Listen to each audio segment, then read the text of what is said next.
በጣም ደስ ብሎናል ዶክተር ጸጋዬ ስለተመለስክ እጅግ ደስ ብሎናል። በጣም ብዙ ሰው ደስተኛ ነው። በሰላም ያው የብዙ ጤና ጉዳይም ምናምን ስትልን ነበርና መልካም ሁሉ እንመኛለን። ዶክተር ጸጋዬ የኢትዮጵያ ፖለቲካ በጣም ረጅም ጊዜ ያው ከሚዲያም ወጣ ስለነበር ያው እንደምትከታተለዋል እንደማንም ኢትዮጵያ ኤሊት እንደማንም ኢትዮጵያ ጉዳይ እንደሚመለከተው ግን ሀገሪቱ የኢትዮጵያ እንደ ሀገር በጣም ብዙ ሰው ተስፋ አስቆራጭ የሆነ የሚስተካከል ሀገር አይደለም፣ የሚስተካከል መንግስት አይደለም፣ ከዚህ በኋላ ኢትዮጵያ የምናውቃት ኢትዮጵያ አትመለስም የሚሉ ተስፋ አስቆራጭ የሆኑ ትንታኔዎች ሲሰጡ እንሰማለን። ሀገሪቱ ጠቅላይ ሚኒስትሩ የብልጽግና ፕሬዝደንቱ ወደ ስልጣን ከመጣ ወዲህ ጦርነት ላይ ነው ያለችው። ቦታ ይቀያየራል፣ ሽፍት ያደርጋሉ። በሽፍት ነው ሀገሪቱ ጦርነት የሚከፍተው ግን ጦርነት ላይ ያለችውና መቼ እንዴት ሊቆም ይችላል የሚለው የብዙ ኢትዮጵያውያን ጥያቄ ነው። ዶክተር ጸጋዬ ምን አስተያየት አለ በዚሁ ላይ? ይሄ የብልጽግና መንግስት አሰራሩ ነው። ጦርነት የህልውና መንገዱ ነው። ግጭት ሳይፈልግ የተፈጠረበት ሳይሆን ፈልጎ የሚፈበርከው ነው። ገና ከመጀመሪያው ያለ ግጭት መኖር የማይችል ነው። ስለዚህ የተለያዩ ቡድኖችን የተለያዩ ህዝቦችን ማጋጨት ከተለያዩቱ ጋር በራሱ በቀጥታ በመጋጨት በዛ ሰርቫይቭ የማድረግ ስትራቴጂው ስለሆነ ጦርነት ከዚህ ስርዓት ጋር ተለይቶ ይቆማል የሚል እምነት የለኝም እኔ። ለዚህም ነው የሚደረግ ማንኛውም ትብብር ሰላም ላይ አትኩሮት ያደረገ፣ ሰላምን ቅድሚያ የሰጠ፣ ሁሉም ሰው እፎይታ ይፈልጋል፣ ሰላም ይፈልጋል ከምንም ነገር በፊት ከፖለቲካም በፊት። ስለዚህ ሰላም ላይ ያተኮረ ትብብርና ህብረት መናበብ ያስፈልጋል። ስለዚህ ከአብይ ጋር የሚደረገው ትግል በጦርነትም እንኳ ቢሆን እኔ በጦርነት ብቻ ነው የሚቻለው ብዬ ነው አምነው። ለሰላም የሚደረግ ጦርነት ሆኖ መቀመጥ አለበት የምንለው ለዛ ነው። ምክንያቱም የአስተዳደር ዘይቤው ጦርነት፣ የውሸት ፕሮፓጋንዳ እና ዲስኢንፎርሜሽን፣ ሚስኢንፎርሜሽን ይሄ የአሰራር ዘይቤው ስለሆነ ምንም ሌላ ሰብስታንቲቭ የሆነ ይሄንን ደግሞ እንደ ሙያ አድርገው ያወሩታል። አምስተኛው ትውልድ የጦርነት ስልት ነው እያሉ ይናገራሉ። ይሄንን ዲስኢንፎርሜሽን፣ ሚስኢንፎርሜሽን የውሸት ንግግር በተለያዩ ሰዎች ላይ በተለያዩ ሁኔታዎች ላይ በማሰራጨት እና በሚዲያ ሰራዊት በኩል መረጃን በማበላሸት ወይም ደግሞ እውነተኛ መረጃን ፖሊዩት በማድረግ ውሸትን ደግሞ በስፋት በማሰራጨት በዚህ መንገድ ስለሚሄዱ ጦርነት ይሄ ስርዓት እስካለ ድረስ ጦርነት ይቆማል የሚል እምነት የለኝም። ለዚህም ነው በተደጋጋሚ ከትግራይ ጋር ጦርነት ነበረው፣ ከኦሮሚያ ከዛ በፊት ነበረው፣ ከተለያዩ የኢትዮጵያ ብሔር ብሔረሰቦችና ህዝቦች ጋር ጦርነት ነበረው። አሁንም እየተካሄዱ ያሉ ጦርነቶች አሉ። በአማራ ክልል በጣም ዘግናኝ ጦርነት እየተካሄደ ነው። በኦሮሚያ ክልል በየተለያዩ አካባቢዎች በተለያየ ጊዜ የሚያደርገው የድሮን ጥቃት አለ። ብዙ የድሮን ጥቃት ብዙ ሲቪሊያን ሶሳይቲ ነው እየገደለ ያለው። ጦርነት ተካሂዶም ሳይሆን ዝም ብለው ነው የሚደበድቡት። እዚህ አካባቢ ሸኔ ያለ እያሉ በየአካባቢው የተለያዩ ግጭቶች አሉ። ሌላው ቀርቶ ይሄው እሳት እየነደደበት ባለው የአማራ ክልል የቅማንት ሰዎች ማንነታቸውን መግለጽ እስከሚያስፈራቸው ድረስ በጭንቀትና በመከራ ይኖራሉ። ምክንያቱም ሰው ከመኪና ውስጥ ቅማንት ነህ ተብሎ ተፈልጎ ይረሸናል። እንዲህ ያሉ ችግሮች ስላሉ ያለ ጦርነት መኖር የሚችል ስርዓት አይደለም። ለዚህ ነው አንገብጋቢ ነው የአብይ አህመድን ቡድን ከስልጣን ማውረድ ለአገሪቱ ሰላምና እፎይታ፣ ለፖለቲካ ግቦች አይደለም፣ ለፍትህም እንኳን አይደለም፣ ለአገሪቱ ሰላምና እፎይታ ቅድመ ፖለቲካል የሆነ ፒስ ማለት ነው። ቅድመ ፖለቲካ የሆነ ትሩስ ወይም ሰላም አስፈላጊ ነው። ሰላም ላይ ያጠነጠነ ህብረት፣ ሰላም ላይ ያጠነጠነ ትግል በጣም አስፈላጊ ነው የምንለው ለዛ ነው። ምክንያቱም በመሰረቱ የጦረኛ ፋሽስት ቡድን ነው። ሁለተኛ የሚኖረው ግጭቶችን ሆሪዞንታል የጎንዮሽ ግጭቶችን በማበራከት በመፈብረክ በማበራከት እና በማራባት ነው። ያለ ጦርነት ህልውና የሌለው ስርዓት ነው። ከጦርነት ሌላው ጦርነቱን የሚፈበርክበት ምክንያቱ ምንድነው? የኢትዮጵያ ውስጥ የተለያየ ህብረ ብሔራዊ ሀገር ነው። ይሄን ህብረ ብሔራዊነት ስልጣን ለማማከል ሲባልም ቢሆን ህብረ ብሔራዊነት ወይም አንድነት ምናምን የሚመስጠው ቡድን ሆኖ አይደለም ይሄ። ነገር ግን ስልጣን ሴንትራላይዝ ስልጣንን ለማማከል በሚፈልገው መጠን ህብረ ብሔራዊነትን ደፍጥጦ አህዳዊነትን ለመስራት ንግግርም ሲደረግ ነበር፣ በተግባርም እየታየ ነው። ህገ መንግስቱን የመሻር ክልሎችን የመበተን እነዚህ ተግባራት በተለያየ ደረጃ እየተካሄዱ ነው። ይህን ህብራዊነት አልቀበልም ብለህ እዛ ሀገር ያሉ ህዝቦችን ጥያቄዎች ጨፍልቀህ በአንድ አህዳዊ ስርዓት አብይ የሚያደርገው ስልጣንን ለማማከል በአንድ ግለሰብ ስር ብሎ ነው። ስለ ፕሬዚደንሻል ሲስተም ሲያወሩ ምናምንም ስልጣንን ለማማከል ብለው እንጂ የሀገር አንድነት ምናምን አሳስቧቸው አይደለም። ምክንያቱም በዛው ስልጣናቸው ፈጽሞ የአገር አንድነትን የሚሸረሽር ተግባር ያደርጋሉ። ብትፈልጉ ተገንጠሉ፣ ብትፈልጉ ሂዱ ምናምን ይላሉ። ጦርነት ለይተው በአንድ ህዝቡ ላይ ያደርጋሉ። ምንም ኃላፊነት የሚሰማው አይነት የአገር ግንባታ ስራ አይደለም እየሰሩ ያሉት። ነገር ግን ስልጣንን ለማማከል ሲሉ ወደ አህዳዊ ስርዓት እንመለስ በሚል ፌዴራሊዝሙን በመሻር ክልሎችን በመናድ ህገ መንግስቱን ዋጋ በማሳጣት እነዚህን ነገሮች ሲያደርጉ ተፈጥሯዊ የሆነ ግጭት ይመጣል።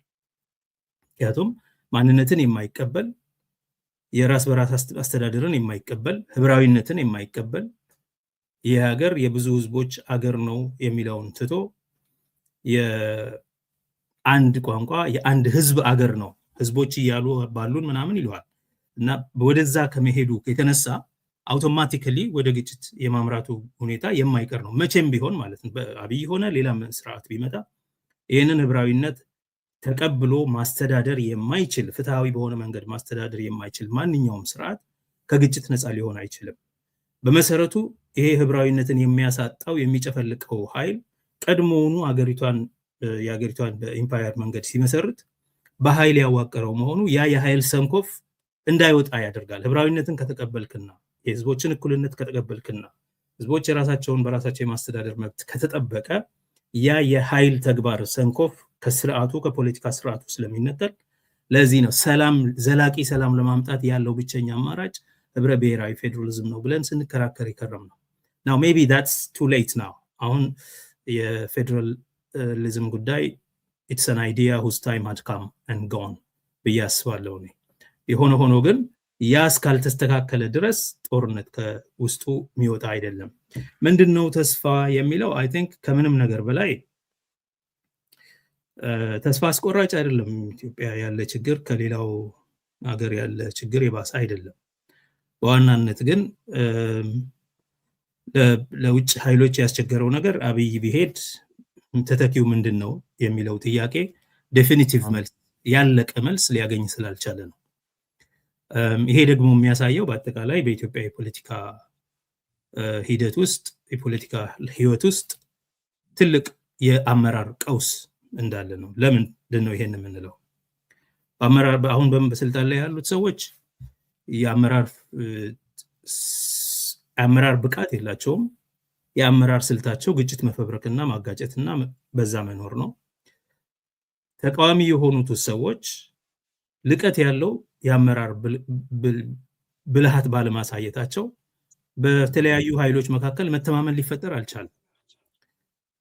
የህዝቡን ጆሮ በአንድነት ይዞ ሊነሳ የሚችል አመራር ብቃት አልታየም። እርስ በርስም ለመተማመን የሚያስችል የአመራር ብቃት አልታየም።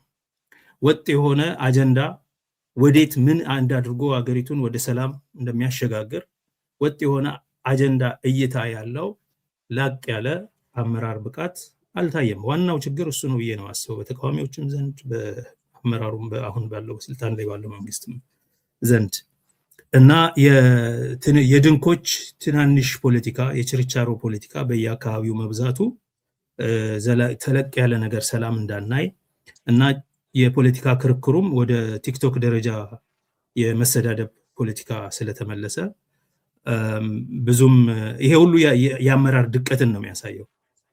ታላላቅ የአመራር ሰዎች ቢኖሩ ወደዛ ደረጃ አይወርድም ብዬ አስባለሁ። ይሄ ነው እንጂ ብዙ ችግሮቹ ኢንትራክተብል ስለሆኑ አይደለም። በተለይ ጂኦፖለቲካሊ አሁን ፖለቲካውን ከውጭ ስለሆነ እየተሰራ ያለው አብዛኛው የቀጣናው ሁኔታ ስለሆነ የሚንጠው የትልልቅ ኃይሎች የዓለም ትልልቅ ኃይሎች የፖለቲካ ኃይሎች የአካባቢው ደግሞ እነዚህ ዩናይትድ አረብ ኤሚሬትስ፣ ሳውዲ አረቢያ፣ እነዚህ የኢጅፕት የነዚህ ተጽዕኖም ስላለ እነ ቻይናም እነ ህንድም ሰሞኑን እያደረጉ ያሉትን የምታየው ነው። የእነሱም ተጽዕኖ ስላለ በተለይ አሁን ማንኛውም ስለ ኢትዮጵያ የሚያስብ ሰው የነዚህን ሁሉ ኃይሎች ጥቅም ማሰብ አለበት አብሮት። ከነዚህ ኃይሎች ጋር ገና ወደ ስልጣንም ሳይመጣ ዲፕሎማቲክ ኢንጌጅመንት ወይም ኢንጌጅ የሚያደርግበት አካሄድ እና ስትራቴጂ ከወዲሁ ያስፈልገዋል። ስለዚህ የሀገር ውስጥን ችግር ብቻ እያየህ ልትንቀሳቀስ አትችልም። የሀገር ውስጡ ችግር እየተፈበረከ እየተባባሰም እየተቀነሰም የሚሄደው በውጭ ጥቅመኛ ኃይሎች ተሳታፊነት ምክንያት ስለሆነ እነሱንም እንደ አንድ የአገር ውስጡ የፖለቲካ ስትራቴጂ አካል አድርጎ በዛ ስሌት መንቀሳቀስ አስፈላጊ መሆኑን ሁሉም የፖለቲካ ኃይሎች ሊረዱ ይገባል። ስለዚህ እንደ ድሮ አድቮኬሲ ዲፕሎማሲ ስንሰራ የሰብአዊ መብት ድርጅቶችን ብቻ እንዲሰሙንና ይሄ አይነት የሰብአዊ መብት ጥሰት፣ ይሄ አይነት ግድያ፣ ይሄ አይነት እስራት ይቁም ምናምን ከማለት ባሻገር አገሮቹን ኢንጌጅ ማድረግና የእናንተ አገራዊ ጥቅም በእኛ በኩል የተሻለ ተፈጻሚ ተተግባሪነት ይኖረዋል፣ ይሄኛው አክሳሪ ፕሮግራም ነው ያለው በሚል ከነሱ ጋር ሲሪየስ የሆነ ቁጭ ብሎ የመነጋገር አቅም ማደራጀት ያስፈልጋል፣ ብቃት ማዘጋጀት ያስፈልጋል፣ ዲፕሎማቲክ ስኪልስ ያስፈልጋል። አት ዘ ሴም ታይም ከህዝብ ጋር በጣም ተቀራርቦ በመስራት ምን ልሰጥ እችላለሁ ለነዚህ የጂኦፖለቲካል ኢንትረስት ላላቸው ኃይሎች ምን ልሰጥ እችላለሁ፣ ምን ህጋዊ በሆነ መንገድ ፍትሃዊ በሆነ መንገድ ምን ልሰጥ እችላለሁ፣ ምን ደግሞ ልቀበል እችላለሁ የሚለውን ማሰብ መጀመር አለባቸው። ምክንያቱም ድርድር ዲፕሎማሲ በምትሰጠው ነገር ከሌለህ ማንም አይሰማ። የምትሰጠው ነገር ከሌለ ወደ ጠረጴዛ መምጣት አትችልም። ስለዚህ በዚህ ደረጃ ኦልሬዲ አገሩ የኔ ቢሆን ህዝቡ ከኔ ጋር ቢሆን ምን ሰጥቼ ምን ከማን ልቀበል እችላለሁ? የዩናይትድ አረብ ኤሚሬትስ ስጋቶች ሰቀቀኖች ምንድን ናቸው? የሳውዲ አረቢያ ስጋቶች ሰቀቀኖች፣ የሱዳን ደቡብ ሱዳን እነዚህን ሁሉ ከግንዛቤ ያስገባ፣ ከኤርትራ ጋር ያለውን ነገር እነዚህን ሁሉ በግንዛቤ ያስገባ።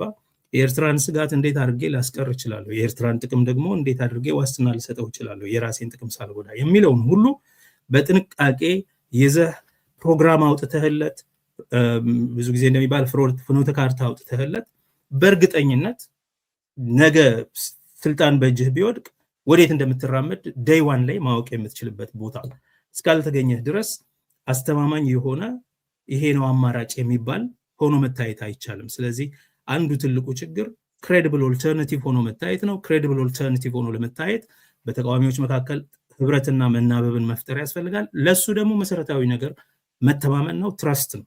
ትረስት ቢልድ ለማድረግ ሊደርሺፕ ነው ዋናው የሚያስፈልገው ነገር። ሰውን ነው የምታምነው እንጂ ፕሮግራም አይደለም የምታምነው። ነው አንዳንድ ጊዜ ጥሩ ፕሮግራም ይዘህ ሰውየውን እያየ ሰው አይ አንተን ማን ያምናል ይልሃል። ነው ሰው የሊደርሺፑ የአመኔታ ጉዳይ ነው የሚሆነው። ሊደርሺፕ ሲታመን then ፕሮግራም ይታመናል። ነው ያንን ስብዕና ማሳደግ አስፈላጊ ነው ብዬ አስባለሁ። ያ ካለ አይ ቲንክ ሰው ኦልሬዲ አሁን የኛ ማህበረሰብ በመንግስት ላይ ያለው እምነትም ከዛ የሚጠብቀውም ነገር ጠፍቷል፣ ጨርሶ ትቶታል። በራሱ መንገድ የሚሆነውን ነገር ያደርጋል እንጂ ከመንግስት ብዙ የሚጠብቀው ነገር የለም። ኤኒዌይ ጥሩ ነገር ነው ይሄ ሰው በራሱ ፈጠራና በራሱ መንገድ መንቀሳቀሱ። ነገር ግን ቤሲክ ሚኒመም የዜግነት ደግሞ ማዕቀፎች አሉ መንግስት የሚያደርግ ያለባቸው። ስለዚህ ከዛ አንፃር ህዝቡም ራሱን የቻለ የሚሄዱ ነገር ስታይ መንግስት ስልጣን የሚይዙ ሰዎች በጥሩ የአመራር ብቃት ህዝቡን እንደ ማንኛውም የሚዲያ ለህዝቡ አእምሮና ልብ የሚናጠቁ ሰዎች አሉ። we are in the battlefield of ideas, in the battlefield in the battle of for the minds and hearts of people. ስለዚህ ሰዎች እንዲሰሙት ለማድረግ ይሄ ተስፋ የቆረጠው በቃ የተወው ባክተዋቸው እነሱ ያው ነው ሌላው ምናምን የሚለውን ስሜት እንዳይኖረው ጆሮ የሚሰጠው የአመራር ብቃት ማዳበር ያስፈልጋል። ያን ካደረግን እርስ በርስ ከተማመንን አሁን ብዙ ጊዜ ተሞክሯል። የህብረት ስራ ለመናበብ ምናምን ሁሉም ሰው ይቀበላል። ሰላም ቅድሚያ ይሰጠዋል ይልሃል፣ መተባበር ያስፈልገናል ይልሃል። ግን እሺ እንተባበር ይባላል። ተስማማለህ፣ ግን ስለማትተማመን እዚህ የተስማማህ ሌላም ታያለህ፣ ሌላ አማራጭ ከእነንትናም ጋር ለምንድነው ይሄ ያለመተማመን ችግር? ለምን ታወሪንግ የሆነ ሊደርሺፕ የለም አንድ ላይ ራሊ የሚያደርግ ሁሉንም። ይሄ ችግር ይታየኛል እንጂ ብዙም ከባድ አይመስለኝም። የኢትዮጵያ ችግር ከሌሎች ሀገሮች ችግሮች የባሱ ሆነው አይታዩኝም። ይቅርታ። በጣም አመሰግናለሁ ዶክተር ጸጋይ፣ እጅግ አመሰግናለሁ። የብልጽግና እንደ መግቢያ ይሄን ካልን በኋላ የብልጽግና አጠቃላይ ሁኔታ እንደ ፓርቲ እንደ ገዢ መንግስትም ሀገሪቱ ፖለቲካ ፓርቲዎች በሙሉ ኦልሞስት ከጨዋታ ውጭ ሆኑ ብቻው የተቆጣጠረ ገዢ ፓርቲ ነው። ጸጥታ ማስከበር አልቻለም። የሀገሪቱ ኢኮኖሚ በአይኤምኤፍ እጅ ገብቶ ያው በሙሉ በተለያየ ሚዲያ የምትከታተለው ጉዳይ ይሆናል። በውስጥ በአማጺዎች እየተናጠ ያለ ሀገር ነው። ከጎረቤት ጋር ከሁሉም ጋር እየተጣላ ያለ ሀገር ነው። ኢትዮጵያ የውስጡ ችግር እንደምታውቀው ነው። አማራ ክልል ያለው፣ ኦሮሚያ ክልል ያለው ምንም የኢትዮጵያ ሚዲያዎች በሙሉ አሳንሳሉ። ግን በርካታ የሰው ህይወት እየቀጠፈ ያለ መንግስት ጦርነት ነው። መንግስት ሰላም ነው፣ ቢዝነስ አዝ ዩዥዋል ብሎ እየቀጠለ ይገኛል። የብልጽግና አጠቃላይ ሁኔታ እና መጪው ወዴት እየሄደ ነው የሚለው እንዲሁ ፍኖተ ካርታውን ለሴናሪዎቹ ስታስቀምጥ ዶክተር ጸጋዬ ብልጽግና ወዴት እየወሰዳት ነው ሀገሪቱ? ከጸጥታ አካል ከጸጥታ አንጻር፣ ከኢኮኖሚ ከፖለቲካ አንጻር ወዴት እየሄድን ነው እንደ ፖለቲካ ገዢ ፓርቲ? ያው ብልጽግና አንደኛ መለያው ነገሩ ጦርነት ነው። ጦርነት፣ የፖለቲካ ሸፍጥ፣ ፍጅት ማካሄድ ነው። ምንም ርህራሄ የሌለው ፍጅት ያካሂዳል። ይሄን ለማድረግ የፖለቲካ ሌጂቲሜሲ ምናምን አይደለም የሚጠብቀው፣ ቅቡልነት ምናምን አይደለም የሚጠይቀው፣ የሞራል ተቀባይነት ምናምን ሳይሆን ብቸኛው ነገር አቅምና ኃይል አለኝ ብሎ ማመን ነው። ኃይል ካለው ምንም ነገር ማድረግ እንደሚችል፣ ማንም ከልካይ እንደሌለው ሰው ጋዛን አይቶ ትምህርት ይውሰድ ይላል እኮ ጠቅላይ ሚኒስትሩ በፓርላማ። ጋዛን ያየ ዩክሬንን ያየ አሁን ማንም ያድነናል ብሎ መጠበቅ የለበትም። the breaking down of international system of law and order ለሱ እንደሚጠቅመው ገብቶታል አሁን። ስለዚህ በዋናነት አንዱ መገለጫው ጦረኝነት፣ ጠባጫሪነት ነው ዋናው መገለጫው። በደህንነት አንጻር ሀገሪቱን ከሁሉ ጋር ተናክሶ በአካባቢው ሀገሮች ሁሉ የማይታመን አይነት ኃይል ሆኗል። ስለዚህ የብልጽግና ሌጋሲ ምንድነው ቢባል የኢትዮጵያን ዲፕሎማቲክ ሂስትሪ፣ ዲፕሎማቲክ ሄሪቴጅ በሙሉ ስብርብሩን አውጥቶ ከሁሉም የአካባቢውም የሩቅም ኃይሎች ጋር የጦርነት ሁኔታ ውስጥ ማስገባቱ ነው። በዚህ በጦርነት ፍትጊያ፣ የግጭት ፍትጊያ ውስጥ ግጭት በሚመራው እሽቅድምድም አንድ ትልቅ ነገር ምንድነው የሆነው? ብሪክስ አባል መሆኑ ነው። ግን አገን ግጭት ነው የሚመራው እዛ ጋር የግጭቱን ስፖንሰር የሚያደርግለት የገንዘብ አቅም የሚሰጠው ኃይል በዚህኛው ሳይድ ከሌለ፣ በምዕራባውያን በኩል ከሌለ፣ በብሪክስ በኩል ለማግኘት አገን ግጭት የሚመራው ዲፕሎማሲ ወደዛ ሄዷል። በዋናነት ብልጽግናን የሚገልጸው የኢትዮጵያ ዲፕሎማቲክ ሄሪቴጅ እንክትክቱ ወጥቶ ከአካባቢውም ከዓለም አቀፍ ድርጅቶችም ከቀጠናውም አገሮች ጋር የማይተማመን የጦረኛ የጠባጫሪ የኢንተርቬንሽኒስት በተለያዩ አካባቢዎች አይነት ኃይል መሆኗን ማድረጉ ነው። ይሄ አሳፋሪ ሌጋሲ ነው። ይሄ አንዱ ገጽታው ነው። ይሄ ከደህንነትና ከዲፕሎማቲክ ገጽታው ጋር ማለት ነው። ፖለቲካሊ ኢትዮጵያ ውስጥ አሁን ከዚህ በፊት ያለ ምርጫ ስልጣን ይዟል። ማለትም በህገ መንግስት የሚጠበቅበትን የምርጫ ሁኔታ ሳይፈጽም ወደ ህገ መንግስቱን ጥሶ ምርጫውን ጊዜውን አስረዝሞ የተለያዩ ክልሎች በምርጫው ሳይሳተፉ በምርጫ ተመርጫለሁ፣ መንግስት መስርቻለሁ ብሎ ሲንቀሳቀስ ነበር። አሁንም ምርጫ አድርጋለሁ እያለ ነው። ምርጫ ማድርገው ደግሞ ሌላ ተወዳዳሪ እንደማይኖር እርግጠኛ ከሆንኩ ብቻ ነው ብሎ እና እርግጠኛ እየሆኑ ይመስላል። አሁን ሌላ ተወዳዳሪ እንደማይኖር እርግጠኛ ከሆነ ነው። ይሄ ካልሆነ አያደርጉትም እና እነሱን የሚቀናቀን ጠንካራ ተወዳዳሪ እንደሌለ ሲያረጋግጡ ወደ ምርጫ እንደሚገቡ ያወራሉ። እና ምርጫ አይቀርም ብለው፣ ምክንያቱም ሌሎች ኃይሎች ተወዳዳሪ ኃይሎች ተዳክመዋል ብለው ስላሰቡ ምርጫ በፍጹም አይቀርም፣ ምርጫ ይካሄዳል፣ ጦርነትም ይካሄዳል ይለዋል። እና ኖርማሊ ምርጫና ጦርነት በአንድ ጊዜ አታደርግም። እንኳን ምርጫና ጦርነት፣ ምርጫና የህዝብ ቆጠራ ማድረግ ከባድ ነው። ምርጫና ሪዲስትሪክቲንግ ኤሌክቶራል ሪዲስትሪክቲንግ ማድረግ በአንድ ጊዜ በአንድ ዓመት ከባድ ነው። ነገር ግን ኢትዮጵያ ውስጥ ይሄ ሁሉ ይቻላል። ቢኮዝ ስፖንሰሩ ሌላ ቦታ ስለሆነ የጦርነቱም የፖለቲካ ገጽታው ከተቀባይነት ማጣት አልፎ በቃ ማንም ግድ የማይለው የመደዴዎች ጨዋታ ሆኗል። ኢኮኖሚካሊ አገሩ ደቋል። እንደምታየው ኢኮኖሚው ቀድሞም ቢሆን የፕሮዳክቲቭ ኢኮኖሚ ሳይሆን የኮንሰምፕሽን እና የሰርቪስ ሴክተር ኢኮኖሚ ነው። ሰርቪስ ሴክተር ማለት የሆቴሎች፣ የከተማ አገልግሎቶች፣ ትራንስፖርት፣ ባንክ ምናምን፣ ቴሌፎን፣ እነዚህ ናቸው። ያ ነው ያለው። ይሄ ደግሞ ፕሮዳክቲቭ ሶርስ ከሌለው ብዙም ዋጋ የለውም። የተወሰኑ በመንግስት ከገበሬ በግድ የሚሰበሰቡ የልማት እንቅስቃሴዎች አሉ በግድ። ከዛ ውጪ የዘረፋ ታክስ አለ። የዘረፋ ታክስ በየቦታው ሚሊሻ የሚዘርፈው ማለት ነው። የዘረፋ ግብር ይሉታል ጭራሽ፣ በቃ ግዴታ አድርገውት ማለት ነው። ዩኒፎርም ግዙልን፣ እንደዚህ ግዙልን እያሉ ነው ሰው ላይ ጠመንጃ የሚያቀባብሉት። ያንን ያደርጋሉ። የእንደዛ አይነት የሌብነት፣ የሙስና፣ የዘረፋ፣ የሉቲንግ ኤንድ ቫንዳላይዚንግ ኢኮኖሚ ነው። ከዛ ውጪ የተወሰነ ገንዘብ ከውጭ ኃይሎች ኢንጀክት ይደረግበታል። በዚህ መንገድ የሚሄድ ነው። ኢኮኖሚው በኢኮኖሚ ህግ መሰረት አይደለም እየሄደ ያለው። ብሔራዊ ባንክ ያለውን ሁኔታ ታውቀዋለህ። አመራሩ በየጊዜው ስንት ጊዜ ተቀይሯል። የወጣው ምን አይነት ትችት እንደሚጽፍ እንሰማለን። ምንም ሊኩዊዲቲ የለውም የከረንሲው እየተባለ ነው። ነገር ግን ሁሌ ኢንጀክት በሚደረግ በሌላ በጣም በፋየር ብርጌድ አፕሮች የኢኮኖሚ ምልክት አለ የሚል ነገር ይንቀሳቀሳሉ። ድሮም ቢሆን የኢትዮጵያ ኢኮኖሚ ኢንፎርማል ሴክተሩ ነው የሚመራው። ሰው የሚኖረው በኢንፎርማል ኢኮኖሚው ሲስተም ነው። ያው በገቨርን በሚደረገው ሬጉሌት በተደረገው የኢኮኖሚ አቅም አይደለም። አሁን ሬጉሌት የማይደረገው የኢኮኖሚ ሴክተር ኢንፎርማል ሴክተሩ በጣም ከአቅም በላይ የዋጋ ንረት ስለገጠመው ህዝቡ እየተማረረ ነው። የራሳቸው የብልጽግና ደጋፊ አባላት ወጥተው ያማራሉ።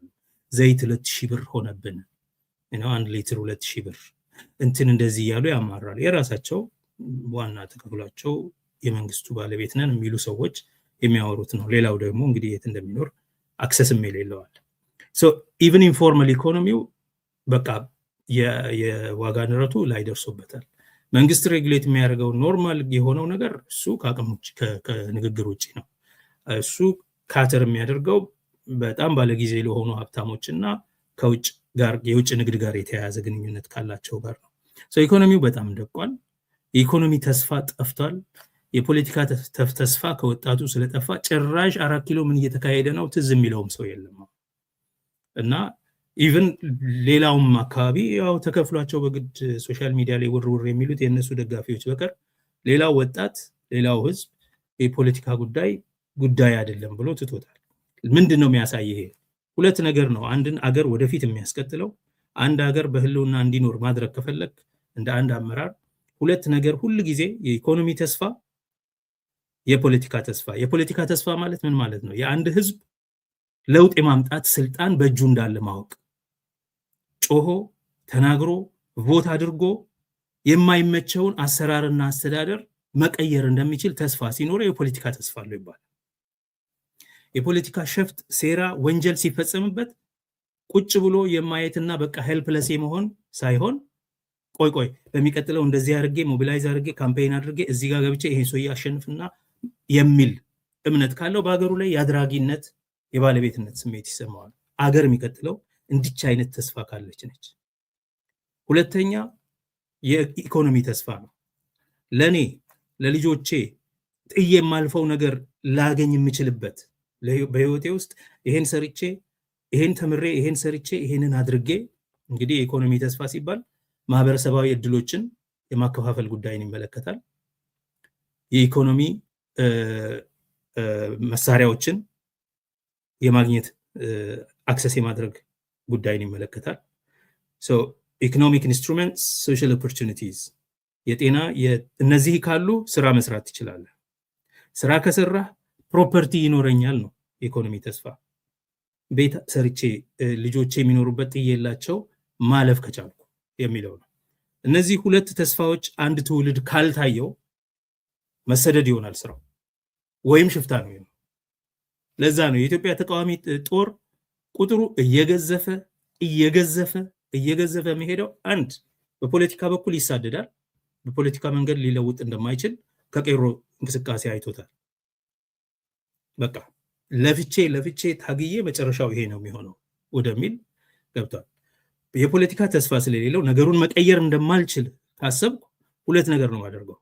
ወይ በብረት እታገላለሁ ብዬ ጫካ ገባለሁ፣ ወይ ደግሞ አገሩን ትቼ በስደት አሁን እንደሚደረገው በየሱዳንና በሊቢያ በረሃ አድርጎ ወደ ሜዲትሬኒያን ወይም በየመን በረሃ አድርጎ ወደ ሳውዲ ምናምን የመሄዱ ጉዳይ ይሆናል ማለት ነው። ብዙ ሰዎች አገርን ለማዳን እያሉ ሲያወሩ ብዙ ጊዜ የማይታሰበው ነገር አገር በራሱ ካርታውን የመጠበቅ ይመስላል። አገርን የምታድነው የትውልዱን ሁለት ተስፋዎች በማለምለም ብቻ ነው፣ በማኖርና በማለምለም። አብይ አህመድ ደግሞ ያልቻለው ፕሪሳይስሊ እነዚህ ነው።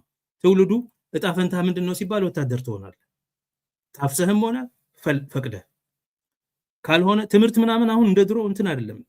ድሮ ስናድግ ልጅ ይማራል፣ ከተማረ ስራ ይይዛል፣ ስራ ካገኘ ደግሞ የሆነች ያህል ሀብት እያፈራ ይቀጥላል ነው፣ ያገባል። ከዛ ይሄ ነው እኮ የኛ ሀገር የህይወት ህልም፣ እንደዚህ ነው። አሁን እንደዛ አይነት ነገር የለም። ተምሮም ምንም እንደማያገኝ ያውቃል። መማር ላይ ደግሞ ብዙም ኢንቨስት እየተደረገም አይደለም። እነሱም ራሳቸው ስለ ከፍተኛ ትምህርት ሲያወሩ የሚያወሩትን ፖሊሲዎቻቸውን እያያሉ። ስለዚህ የፖለቲካና የኢኮኖሚ ተስፋውን የትውልዱን እስካላኖርክ ድረስ አገር ማስቀጠል አትችልም።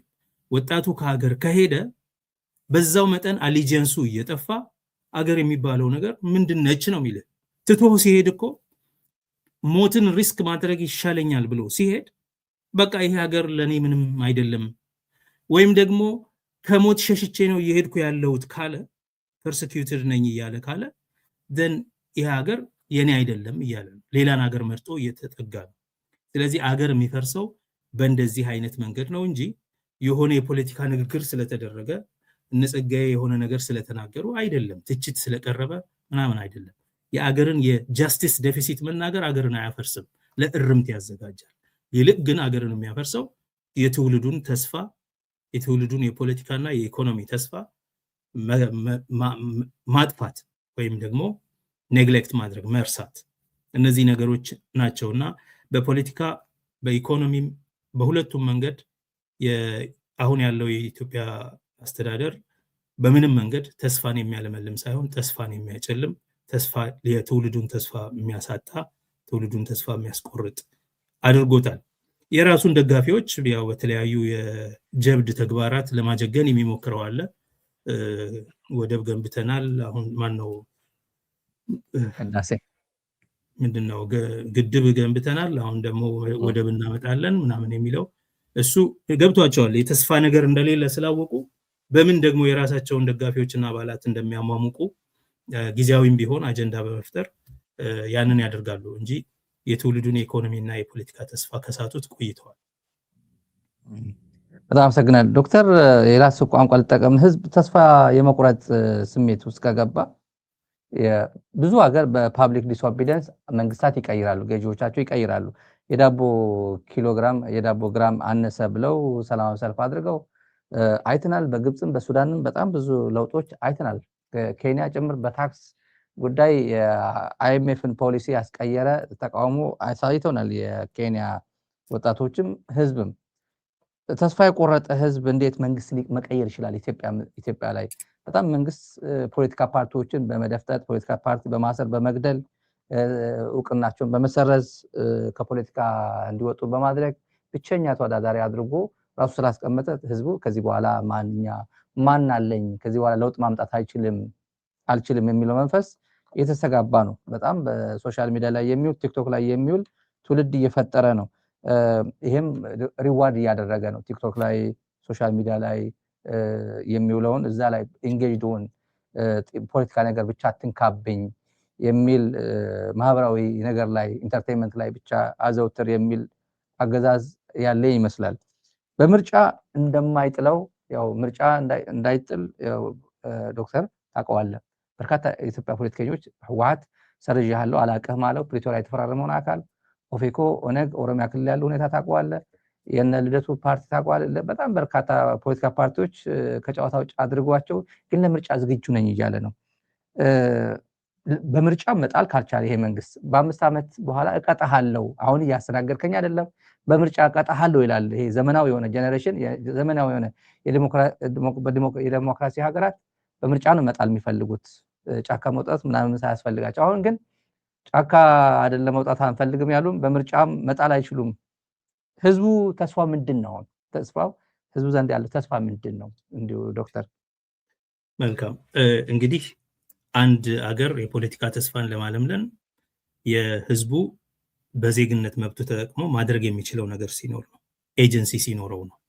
የተጣለበትን ነገር ሁሉ ተቀብሎ አሜን ብሎ ሲገዛ ሳይሆን የለም ይሄ ትክክል አይደለም የሚል ንዴት አለው። አሁን እኛ ሀገር ማአት አውትሬጅ አለ። በማንኛውም መንገድ መንግስት የሚያወጣው ማንኛውም ነገር በቃ ከንዴት አልፎ የቀልድ ግብአት እስኪሆን ድረስ ማለት ነው፣ የጆክ እና የሜም ግብአት እስኪሆን ድረስ።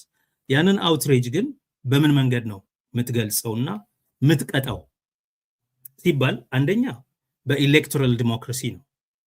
በምርጫ በመሳተፍ በድምጽህ ትቀጣዋለህ ነው።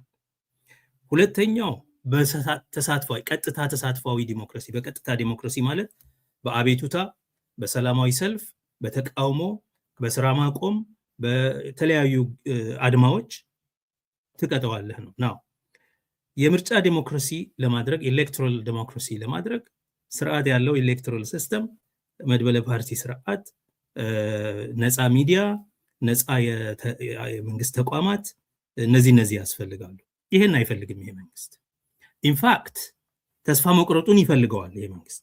የትውልዱን መፍገምገም፣ ተስፋ መቁረጥ፣ ቋንቋ ማበለሻሸት፣ ብዙ ነገር ስለ ጸረ ብሔረሰቦች ሲናገር የቆየ መንግስት እኮ ነው። አሁን ደግሞ ሰሞኑን የብሔረሰቦች በዓል አከብራለሁ ብሎ ሲታይ የነበረው ሰው ሁሉን ያምታታባል። ገብቷል። ሆን ተብሎ ትውልዱን የሚናገርበትን ቋንቋ ሁሉ the grammar and vocabulary of politics ራሱ ይነጥቅህና እንዳትጠቀመው ያደርጋል። ከዛ በኋላ አሁን ብልጽግና እንደሚል ቃል የሚያስጠላ ነገር ኢትዮጵያ ውስጥ የለም። በኖርማል ኮንቨርሴሽን ውስጥ ብልጽግና ማለት ብለህ ኒው ይር ዊሽ እንኳን ስታደርግ የሰላም የብልጽግና ማለት ያስጠላል። ምክንያቱም ምን ማለት እንደሆነ ፕሮስፔሪቲ እያየነው ስለሆነ ማለት ነው። አይባልም። በቃ እንደዚህ ነው የሚያቆሽሹብህ። ብዙ ቋንቋዎችን ያበላሹብሃል። አንደኛው ይሄ ነው። ተስፋ ማስቆረጡን በጣም ይፈልጉታል፣ ይወዱታል። ይሄ ትውልዱ አነጋገሩም አስተሳሰቡም ደቆ ኢንተርቴይንመንት ላይ እንዲያተኩርም በጣም ይፈልጉታል። ከፖለቲካል ዲስኢንጌጅመንቱን በጣም ይፈልጉታል። ዲስኢንጌጅ እንዲያደርግ ነው የሚፈልጉት። ፖለቲካል ዲስኢንጌጅመንት ደግሞ የአንድ ዜጋ ዜግነቱ መሞቱን የሚያሳይ ነገር ነው። ዜጋ አይደለህም ማለት ነው። ዲስኢንጌጅ ማድረግ ስትጀምር ለአገር ጉዳይ ግዴታህን፣ ከአገር ጉዳይ መብትህን የመጠየቅ አቅምህን፣ ግዴታህን የመወጣት አቅምህን ትተዋል ማለት ነው። ያ ዲስኢንጌጅመንት በሌሎች ሀገሮች አይደፈርም። እኔ በምኖርበት በአውስትራሊያ ምርጫ አለመምረጥ አትችልም። $260 ምናምን ትቀጣለህ ምርጫ ባለመሳተፍ። የሎካል ይሁን የስቴት ይሁን የፌደራል ይሁን ምርጫ ባለመሳተፍ፣ ወደ ሬፈረንደም ይሁን ባለመሳተፍ ፋይን ስለሚመጣልህ አንድም ሰው አይቀርም። እንዲሁም በጊዜ ነው የሚመርጡት። ገና ቀኑ ሳይደርስ በጊዜ ኦንላይን ምናምን መርጦ ሁሉም ሰው ወደ ቤቱ ይገባል። እና ይሄ it's a way of keeping up the democratic health of the nation. now የኛው ምርጫ ህዝቡ ኢንጌጅ ካደረገ ምርጫ አይፈልጉም እነሱ። ለምሳሌ የትግራይ ጦርነት እንዴት ነው የተፈጠረው? የትግራይ ህዝብ እንመርጣለን፣ ትግራይ ትመርጣለች ብሎ መፈክር ይዞ በታሪኩ ሆኖ በማያቅ ደረጃ ሞቢላይዝድ ሆኖ ሁሉንም ፓርቲዎች አካቶ ምርጫ ህጉን ሁሉ የራሱን ምርጫ ህግ ሲያወጣ ፕሮፖርሽናል ሪፕሬዘንቴሽንን ሁሉ አካቶ ሙሉ በሙሉ እንደ አንድ ሲቆም፣ እንደ አንድ ፖለቲካል ኮሚዩኒቲ ሲቆም በጣም ትሬት እንደሆነ ምርጫ አይደረግም። ምርጫ በፍጹም አይደረግም። ይሲ ኢንጌጅድ የሆነ ማህበረሰብ የሚፈራ ስርዓት ነው። ለዚህ ነው ይሄ ፖለቲካሊ ልትመታው አትችልም። ፖለቲካሊ አይፈልግም። ዲስኢንጌጅ ማስደረግ ነው የሚፈልገው። ሁሉ ጊዜ ስለ ሽግግር ሲጠየቅ ያኔ እኔ ነኝ ሽግግር በቃ አልገባችሁም እንጂ እኮ ሁሉ መንግስት የሽግግር ነው ምናምን ሲል ነበር ካስታወስክ። ማንኛውም ህዝቡን ኢንጌጅ የሚያደርገውን ነገር ዲስኢንጌጅ እንዲያደርግ ነው የሚፈልጉት። ይሄ ታስቦበት ተጠንቶ የሚደረግ ነገር። አሁን በብልጽግና በውስጥ ውይይት ምን ነበር ያሉት? አሁን በቅርብ ራሱ ማለት ነው እንደ ማንም እንደማይሳተፍ እርግጠኛ ካልሆንን በቀር ምርጫ የሚባል ነገር አይኖርም፣ አታስቡት ተብሎ። ስለዚህ አፍገምግመው ሁሉንም ከስርዓት ካስወጡ በኋላ ምርጫ ያደርጋሉ። በድምፅ የአገርህን እጣ ፈንታ የፖለቲካ ተስፋህን አቅጣጫ ማስያዝ የምትችልበት ቦታ ላይ አይደለም። የትግራይ ጉዳይ ራሱን የቻለ ሌላ ጉዳይ ነው። የትግራይ ጉዳይ መጀመሪያ ወደ ኢትዮጵያ የፖለቲካ ማህበረሰብ በህገ መንግስታዊ አግባብ አልገባም። ከህገ መንግስት ውጪ ነው እየኖረ ያለው። በፕሪቶሪያ ስምምነት ነው ይባልና አት ሴም ታይም የፕሪቶሪያ ስምምነትን የሚክድ መንግስት ማለት ነው። ግዴታውን በተመለከተ ስምምነቱን ይክዳል።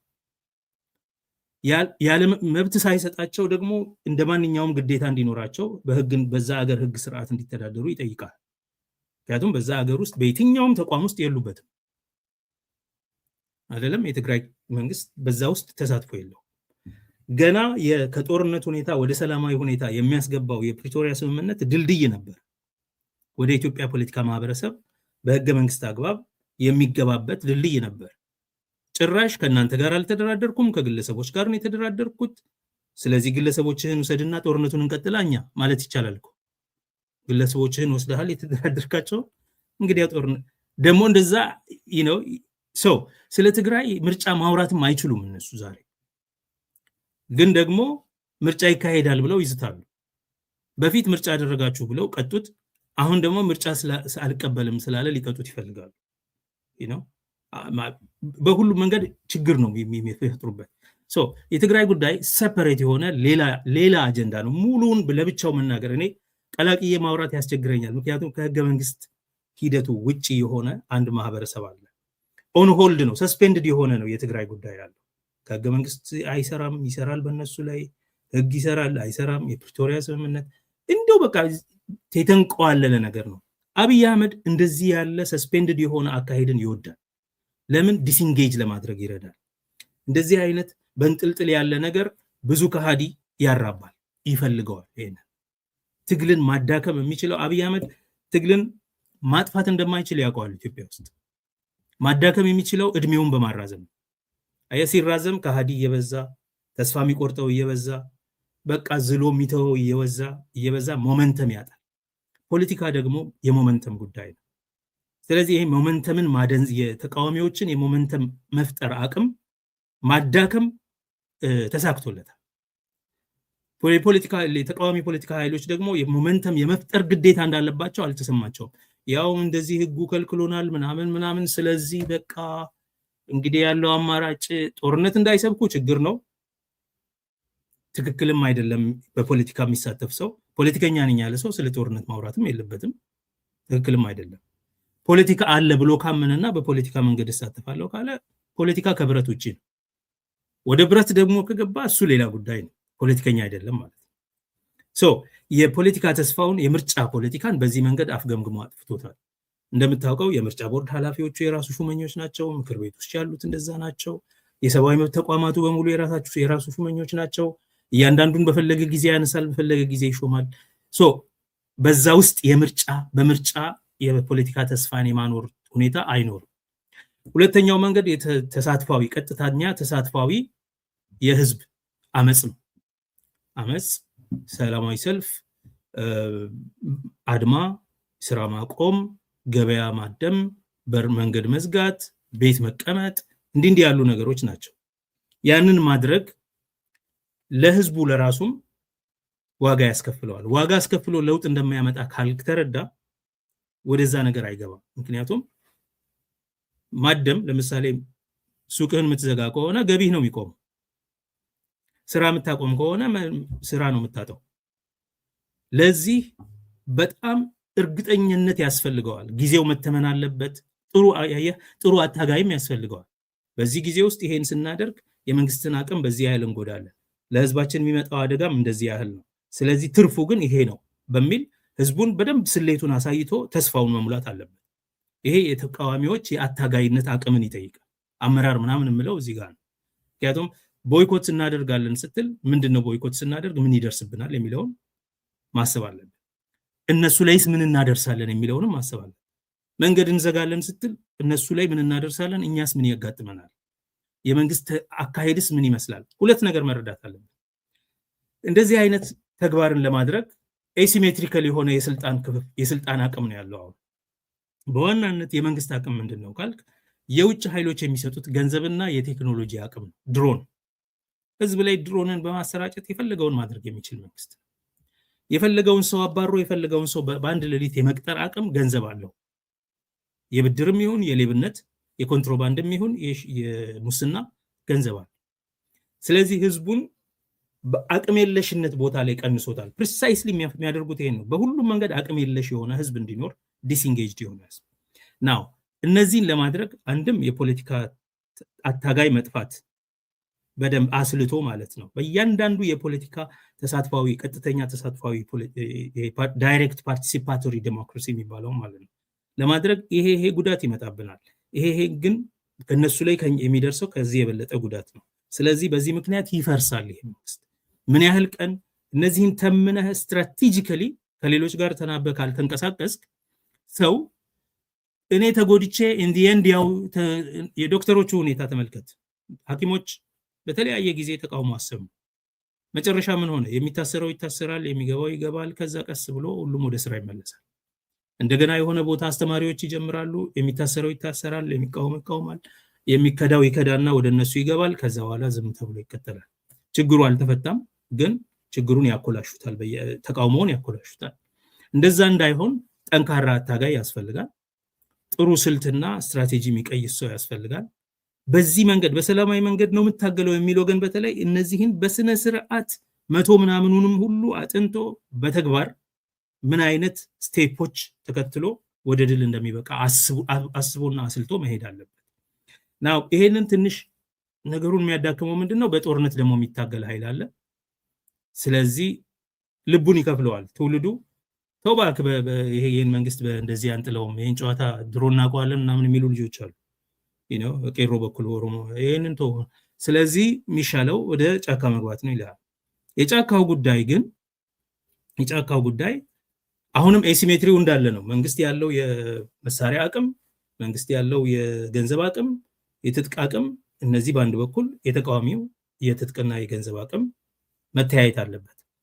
ሁለተኛ ጂኦፖለቲክሱ አሁን ጂኦፖለቲካል ነው ሴኩሪቲ። የሌሎች ቅጥረኛ ኃይሎች ሁሉ ኢትዮጵያ ውስጥ በሚሰሩበት ሰዓት አንተ ከነማን ጋር ምን አይነት ተስፋ ኖሮህ ነው የምትታገለው የሚለው ፊት ለፊት ይነግሩሃል እኮ የውጭ ኃይሎች። በቃ ይሄንን ሐሳብ ተውት። የትግራይን ድርድር አቅም የሸረሸረው የአሜሪካ መንግስት ነው። ቁልጭ አድርጉ። ይሄ ሬፈረንደም ሀገረ ትግራይ ምናምን የሚባለውን ነገር ተውት። ህገ መንግስቱን የምትቀበሉ ከሆነ ይሄኛው መንግስት በህገ መንግስት አግባብ የተመረጠ ስለሆነ ተቀበሉ። አይ በህገ መንግስት አግባብ እንኳን አልተመረጠም ነጌታቸው ሲሉ በህገ መንግስት አግባብ እንኳን የተመረጥነው እኛ ነን አይደለም፣ ግን እኛ ለህገ መንግስቱ ስለሆነ የታገልነው ህገ መንግስቱ የሚከበር ከሆነ we're fine። ከዛ በኋላ ትግራይ መንግስት አትበሉ ቲፒኤልኤፍ በሉ። ለምን እንዴ? አይ ያለ መንግስት ይሄንን እንደ ህጋዊ መንግስት እንደ ምርጫውን አይቀበልም። እኛ የነሱን እንድንቀበል ታስገድዱናላችሁ፣ የኛን ግን እነሱ እንዲቀበሉ አትጠይቁ። ሰው እንደዚህ ያሉ ጥቃቅን ነገሮች አሁን ከኦላ ጋር የነበረው ድርድር ላይም እንደሱ ነው። እናንተ የሽግግር መንግስት በኢትዮጵያ ነው መኖር ያለበት ሲባል አይ እናንተ ኦሮሚያ አይደል የምትታገሉት፣ የኦሮሚያ ክልል እዛ ክልል ውስጥ እንጂ የኢትዮጵያ ጉዳይ ምን አገባችሁ?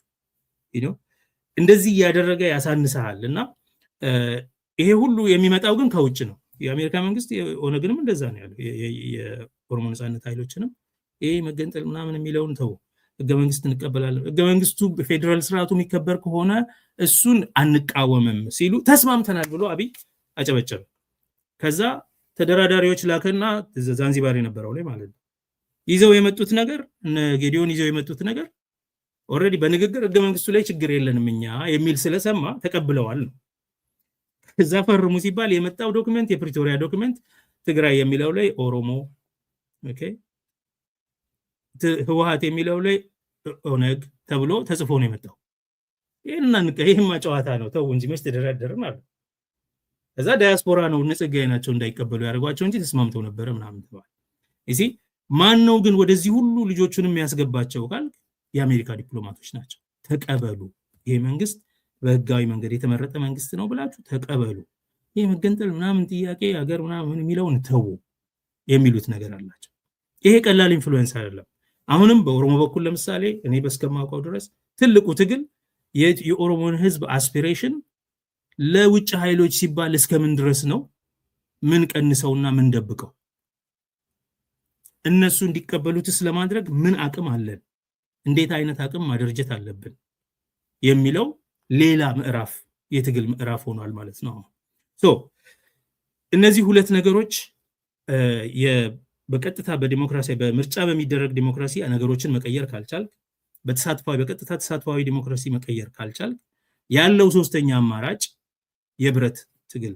የብረቱ ትግል ግን ከባድ የፖለቲካ ትግልን ያስቀድማል ማለት ዲፕሎማሲያዊና ጂኦፖለቲካዊ የሴኩሪቲ ዝግጅት ያስፈልገዋል። ዝም ብለህ አኩርፈ የሆነች ክላሽ ይዘህ መግባት በቂ አይደለም። ይሄን ያህል ጦር አለኝ ማለት በቂ አይደለም። ትልቅ እንዳልኩ የጂኦፖለቲካል ሁኔታን ያነበበ የዲፕሎማሲውን ሁኔታ የዓለምን ሁኔታ የተረዳ አብይ እንኳን ባቅሙ እኮ ጋዛን ያየ ዩክሬንን ያየ እያለ እየተሳለቀ ነው። ማየት ያሉብን ቦታዎች ራሱ የተለያዩ አሁን እንደ በፊቱ አይደለም። ማየትና ለእጅ መያያዝ ያለብህ እርዳታ መጠበቅ ያለብህ ከየት እንደሆነ ማወቅ ያስፈልጋል። ቴክኖሎጂው የጦርነት ቴክኖሎጂዎች በጣም ሲምፕሊፋይድ እየሆኑ በቀላልም እየሆኑ ነው። ስለዚህ እነሱን ማግኘት የምትችልበት አጋጣሚ ከየት እንደሚሆን ማሰብ አለብህ። ለጊዜውን መተመን አለብህ። ምክንያቱም የትጥቅ ትግል በተራዘመ ቁጥር ከሃዲ ይበዛዋል፣ መዳከም ይበዛዋል፣ ብዙ ነገር ሞመንተም ያስፈልገዋል። ጊዜህን መገደብ አለብህ፣ አቅምህን ማበርታት አለብህ። አንዳንድ ጊዜ መብረቃዊ የሚለው ጉዳይ አስፈላጊ ነው። አትሊስት ወሳኝ የሆኑ እርምጃዎች በፍጥነት መደረግ አለባቸው። ከዛ ይሄንን ካላሟላ ትውልዱን ዝም ብለህ አንገላተኸው መጨረሻ ላይ ትቶ ይሄዳል። again ጫካው ስትቆይ ራስህን ነው የምትሰማው፣ ኢኮህን ነው የምትሰማው። ያንተ የትግል መስመር ትክክል ይመስልሃል፣ ትውልዱ ግን ትቶ ይሄዳል። ቋንቋ እየተቀየረ ነው። አሁን በዚህ በሶሻል ሚዲያ የሚኖረው ህዝብ ቋንቋው እየተቀየረ በፍጥነት እድሎችን የሚያስፋበት መንገድ እያየ አንተን የሚሰማበት ጊዜ እያጣ ይሄዳል። ስለዚህ በተለይ እንደዛ አይነት የትግል ስትገባ ከህዝብ የመነጠሉ ነገር አደጋ እየመጣ ስለሚሄድ በጣም በፍጥነት ወሳኝ እርምጃዎችን በመውሰድ የማቀላጠፍ ጉዳይ ያስፈልጋል እና ኢትዮጵያ ውስጥ ለዚህ ለብረታዊ ትግል ድል የሚያመቻች ብዙ ብሶት አለ፣ ብዙ ሰራዊት አለ። የፋኖና የኦሮሞ ነጻነት ሰራዊትን ብቻ ቁጥሩን እንኳን ብታየው ከኢትዮጵያ መከላከያ ሰራዊት የሚተናነስ አይደለም። ቁጥሩ ብቻ እንዴት ነው የተደራጀው? ምን አይነት የትጥቅና ስንቅ አቅርቦት አለው? ምን አይነት የደህንነትና የመረጃ አቅም አለው? ምን አይነት ጥሩ የዲፕሎማቲክ ገጽታ አለው? ምክንያቱም እዛ ጋር ነው ችግሩ። ዲፕሎማቲክ ላይ ያለን ገጽታ ይሄ የተበታተነ ኃይል ነው፣ የዎርሎርድ ናቸው ምናምን የሚል ሀሜት በዚህ በኩል የሚካሄድብህ ከሆነ ኦላ ላይ ሲያደርጉ እንደነበሩ አንዳንድ ፖለቲከኞች አመራር የለውም የወታደራዊ ክንፍ ነው እንጂ ምናምን አምሹር እንደዚሁ አይነት ድብልቅልቁ የወጣ ነገር በአማራ ፋኖ ላይ ይወራል። ያን ገጽታ ማስተካከል አስፈላጊ ነው። ገጽታውም ታስተካክለው አንደኛ በመርህና በአቋምህ በፕሮግራምህ ነው። ሁለተኛ አደራረግህና አሰራርህ ኮድ ኦፍ ኮንዳክት አለው ወይ? እንዴት ነው ቢሄቭ የሚያደርጉት? የሰብአዊ መብት ያከብራሉ ወይ? የታጣቂዎቻቸው የተቃዋሚዎቻቸውን ተማራኪዎች ያከብራሉ ወይ? እነዚህ በጣም ኢምፖርታንት ነገሮች ናቸው። ኃላፊነት ይሰማቸዋል ወይ? የእዝ ሰንሰለት አላቸው ወይ? ማን ናቸው? ለምንድን ነው የሚታገሉት? ይታወቃሉ? ግልጽ። ይሄ አምቢጉቲ ምናምን በጣም አደገኛ። ግልጽ የሆነ አቋም ለኢትዮጵያ ነው ለአማራ ነው የምትታገሉት ሲባል እንደነ እስክንድር የምትል ከሆነ ከባድ ነው። እንደዚህ ታዲያ ማኒፌስቶ የአማራ ምናምን ይላል፣ ደግሞ አንተ ለኢትዮጵያ ነው የምታገለው ትላለህ። ጋዜጠኞቹ ባለፈው ሲናገሩ ሲያከራክሩት የነበረው ኢትስ ሚዝር ለኦሮሞ ነጻነት ነው የምትታገለው ወይም ለኢትዮጵያን ፌደራላይዝ ለማድረግ ነው? በትግራይ ለሀገረ ትግራይ ነው ወይስ ህገ መንግስቱን ነው የምትፈልጉት? እነዚህን አምቢቫለንስ ፈረንጅ ሁለተኛ ወይም የሚል ካለ ወይሙን እቺ ለመለሰኛውን ወይም ይዛው ያኛውን ተው ምናምን ወደሚሉ ይሄዳሉ። ያ ደግሞ ህዝብን ተስፋ ያስቆርጣል። እንደዛ እንዳይሆን ግልጽ የሆነ የፖለቲካ ሮድማፕ። እሺ ለአማራም ታገል ለኦሮሞም ታገል ለምንም ታገል፣ ግን እሺ አብይ ቢወድቅ መንግስቱን ምን ታደርገዋለህ የሚለውን ደግሞ ወጥ የሆነ ሁሉንም አቅፎ ማስኬድ የሚችል መተማመን መፍጠር የሚችል ፕሮግራም ከወዲሁ መለስተኛ ፕሮግራም ማስቀመጥ፣ የለውጥ ጊዜ ፕሮግራም፣ የሽግግር ጊዜ ፕሮግራም ብለህ እነዚህ ይለያያል። ለውጡ ማለት ኢሚዲየትሊ ከመንግስት መውደቅ በኋላ ያለው ጊዜ ነው። ከዛ ያ ለውጥ ጥሩም መጥፎም ሊሆን ይችላል። ኒውትራል ፋክት ነው ለውጥ። ሽግግር ግን ቫሊዩ ሌድን ነው፣ ትርጉም ኖርማቲቭ ነው። እና ሽግግሩ ላይ ደግሞ እንዴት እንደምንሄድ እነዚህን ብቻ የሚያስቀምጥ ግን ወጥ የሆነ ሀገሩን በሙሉ የሚያይ የተለያዩ ጂኦፖለቲካል ኃይሎችን ጥቅም የሚያይ ማንበብ የሚችል ከኤርትራ እስከ ሶማሊያ እስከ ዩጋንዳ ድረስ ነገሮችን ማየት የሚችል በዌስትም እንደዚሁ እና አሜሪካን እና የአውሮፓ ህብረትን እና የአረቦቹን ሁኔታዎች የሚያይ እና ሁላቸውንም ቢያንስ ስጋታቸውን የሚያስወግድ ጥቅማቸውን ማጠበቅ አይደለም የነሱ የሚፈሩትን አብይ ቢወድቅ ብለው የሚፈጉትን ነገር እንዴት ማስወገድ እንደምትችል አንተ ከሱ የተሻልክ እንደሆነ ማሳየት ያስፈልጋል።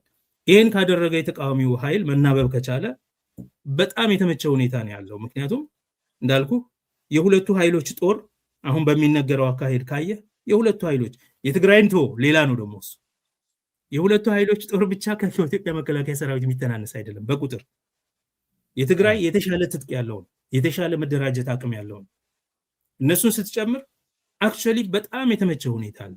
ነገር ግን ፌል እያደረግን ያለው አንደኛ አመራር፣ ሁለተኛ ግልጽ የሆነ የፖለቲካ አጀንዳ፣ ሶስተኛ ግልጽ የሆነ ፍኖተ ካርታ ለአገሩ ለራሳቸው ህዝብ የፖለቲካ አጀንዳ፣ ለአገሩ ደግሞ ግልጽ የሆነ ፍኖተ ካርታ እና ለፈረንጆቹ የሚሰጡት ይሄ ተምታታ እከሌ በዚህ በኩል አንድ ነገር ይላል፣ ልደቱ አንድ ነገር ይላል፣ ጸጋይ አንድ ነገር ይላል አይነት ገብቷል ወይ?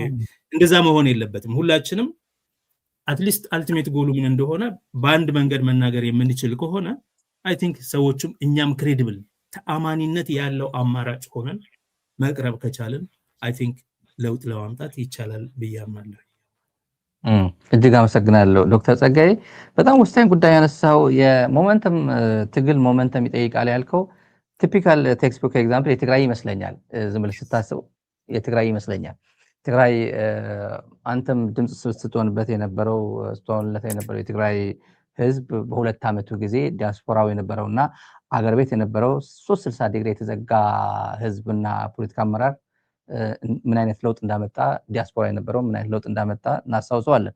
የፕሪቶሪያ ሰላም ስምምነት ተፈረመ ብሎ አብይ አህመድ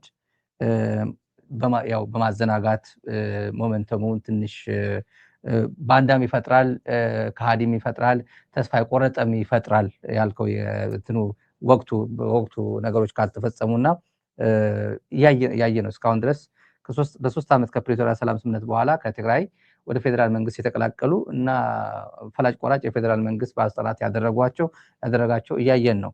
የፕሪቶሪያ ሰላም ስምምነት አሁን የት ደረጃ ነው ያለው? የፕሪቶሪያ ሰላም ስምምነት የትግራይ ህዝብ አሁንም አለ ብሎ ያስባል? ትግራይ ጊዜያዊ አስተዳደርም የፕሪቶሪያ ሰላም ስምምነት ስላለ ይመስለኛል ፕሬዝዳንት ታደሰ ወረደ ስልጣን ላይ ያለው። እንደዛ ያው የህግ ሰው ነህ ዶክተር ጸጋይ። ፕሪቶሪያ አላቅም ረስቼዋለሁ ብሏል ጠቅላይ ሚኒስትሩ። የተፈራረምነው ከሌላ አካል ነው፣ ሶስት ናቸው እዚህ አካባቢ ያሉት እነ ጻድቃን ጌታቸው እነ አሰፋ አብርሃ ናቸው ብሏል። ወራዝ ግን እሱ ቆሞ ያስፈረመው ስልጣን የሰጠው ወደ ወረደ ጊዜያዊ አስተዳደር መቀለ አለ። ቢያንስ እንኳን የታደሰ ወረደ ስም እንኳን መጥቀስ አልፈለገም ህወሓትን ይቅርበትና እንዲህ ብሎ ምርጫ ደግሞ እየመጣ ነው። የትግራይ ግዛት አንድነት አልተመለሰም። 1 ሚሊዮን የትግራይ ህዝብ ዳስ ውስጥ ነው ያለው። ምርጫ ደግሞ ትግራይም ጭምር አደርጋለሁ፣ ምዕራብ ትግራይም አደርጋለሁ፣ ወልቃይት አደርጋለሁ እያለ ቡራ ከረዩ እያለ ነው። በትግራይ በኩል ደግሞ አይደረግም፣ ኢናብሊንግ ኢንቫይሮንመንት የለም፣ መሰረታዊ ነገሮች አልተፈቱም የሚል ከትግራይ በኩል አለ። ኢንፋክት በር መግባት አልቻልንም እያሉ ነው። ምርጫ ቦርዱ ወደ ትግራይ መግባት አልቻልንም ይላል። የሀገራዊ ምክክር ዋና ኮሚሽነሩ ፕሮፌሰር መስፍን አርአያም ትግራይ መግባት አልቻልኩም ነው የሚሉት። ወዴት ነው እየሄድን ያለ ነው? የፕሪቶሪያ ሰላም ስምምነት ጉዳይ እጣ ፈንታው ምንድን ነው? መጪ ምርጫም እየመጣ ነው። ወደ ጦርነት የሚጋብዝ ሁኔታ ሊፈጠር ይችላል ወይ? መፍትሄዎቹን እስቲ ትንሽ ብታውቁመን።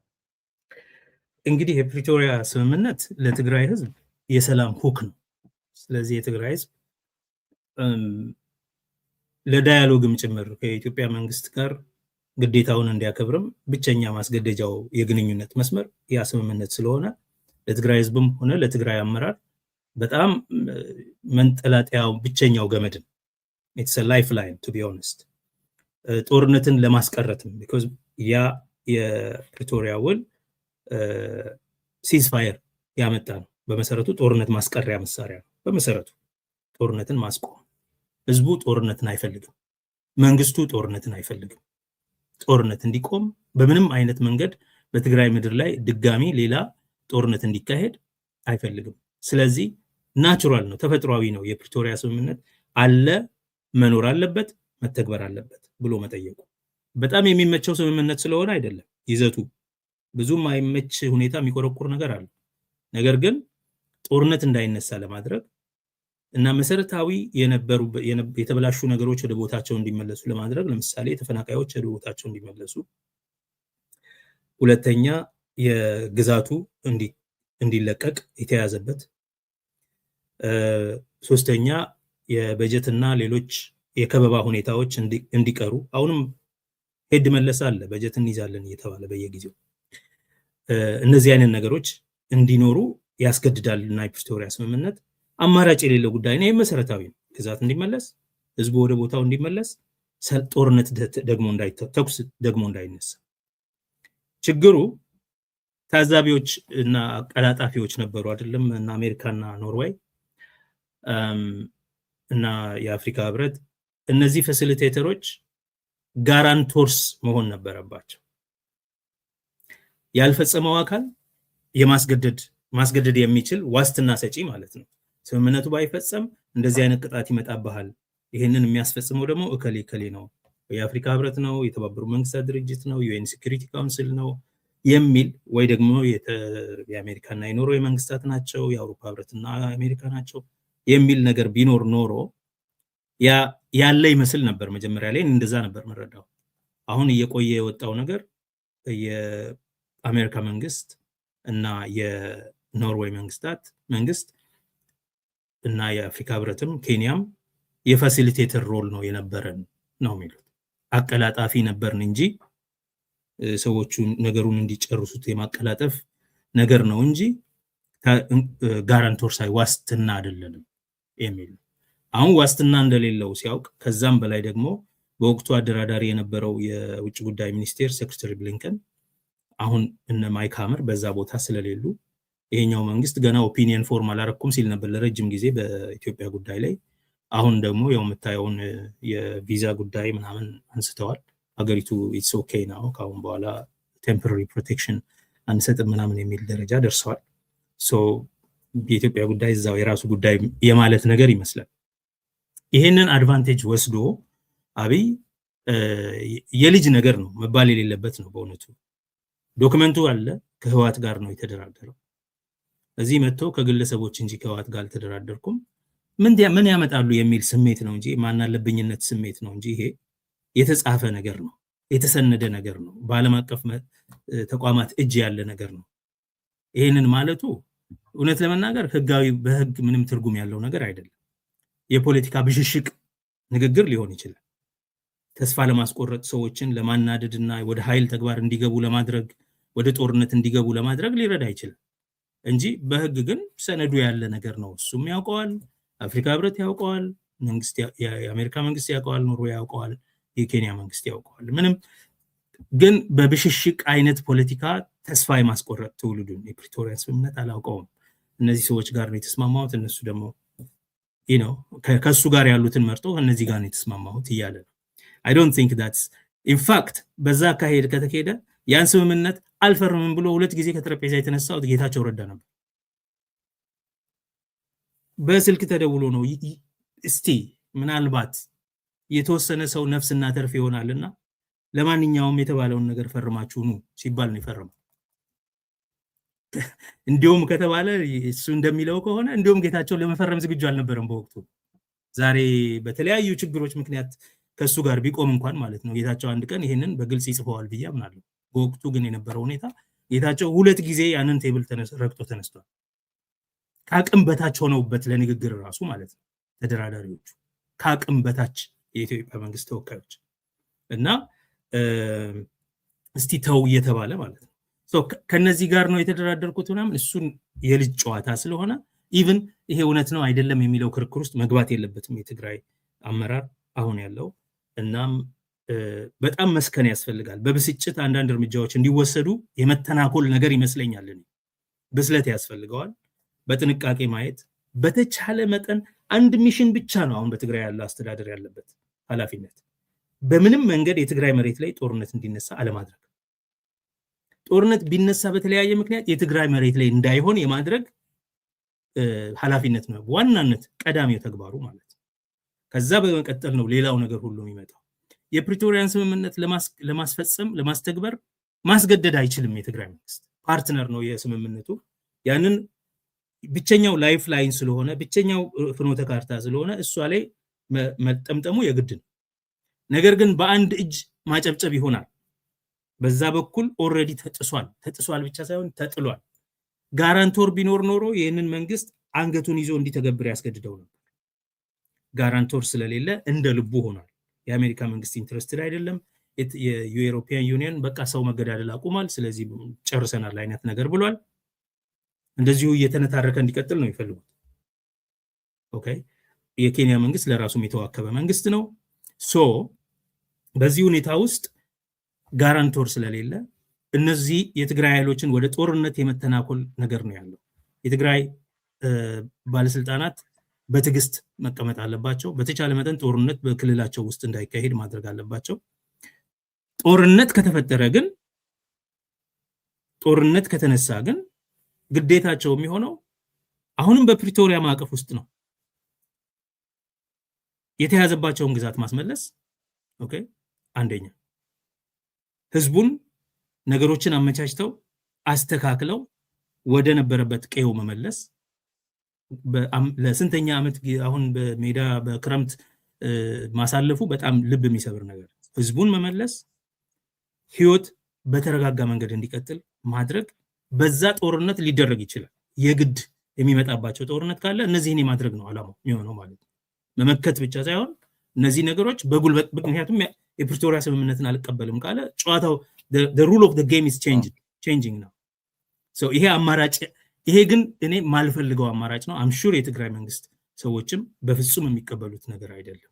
ናው በየሂደቱ ይሄ ህገወጥ ነው ምናምን እያለ መሄዱ አይቀርም። አሁን ስለ ምርጫም አይደለም ስለምንም አይደለም። እዛ ክልል ውስጥ ጦርነት እንዳይፈጠር በሚቻል መጠን በብስለትና በጥንቃቄ ዝም ብሎ በትዕግስት ማየት ነው። ከዚህ አልፎ ተኩስ የሚጀምሩ ከሆነ ግን አልቲሜት ነው የሚሆነው ማለት ነው።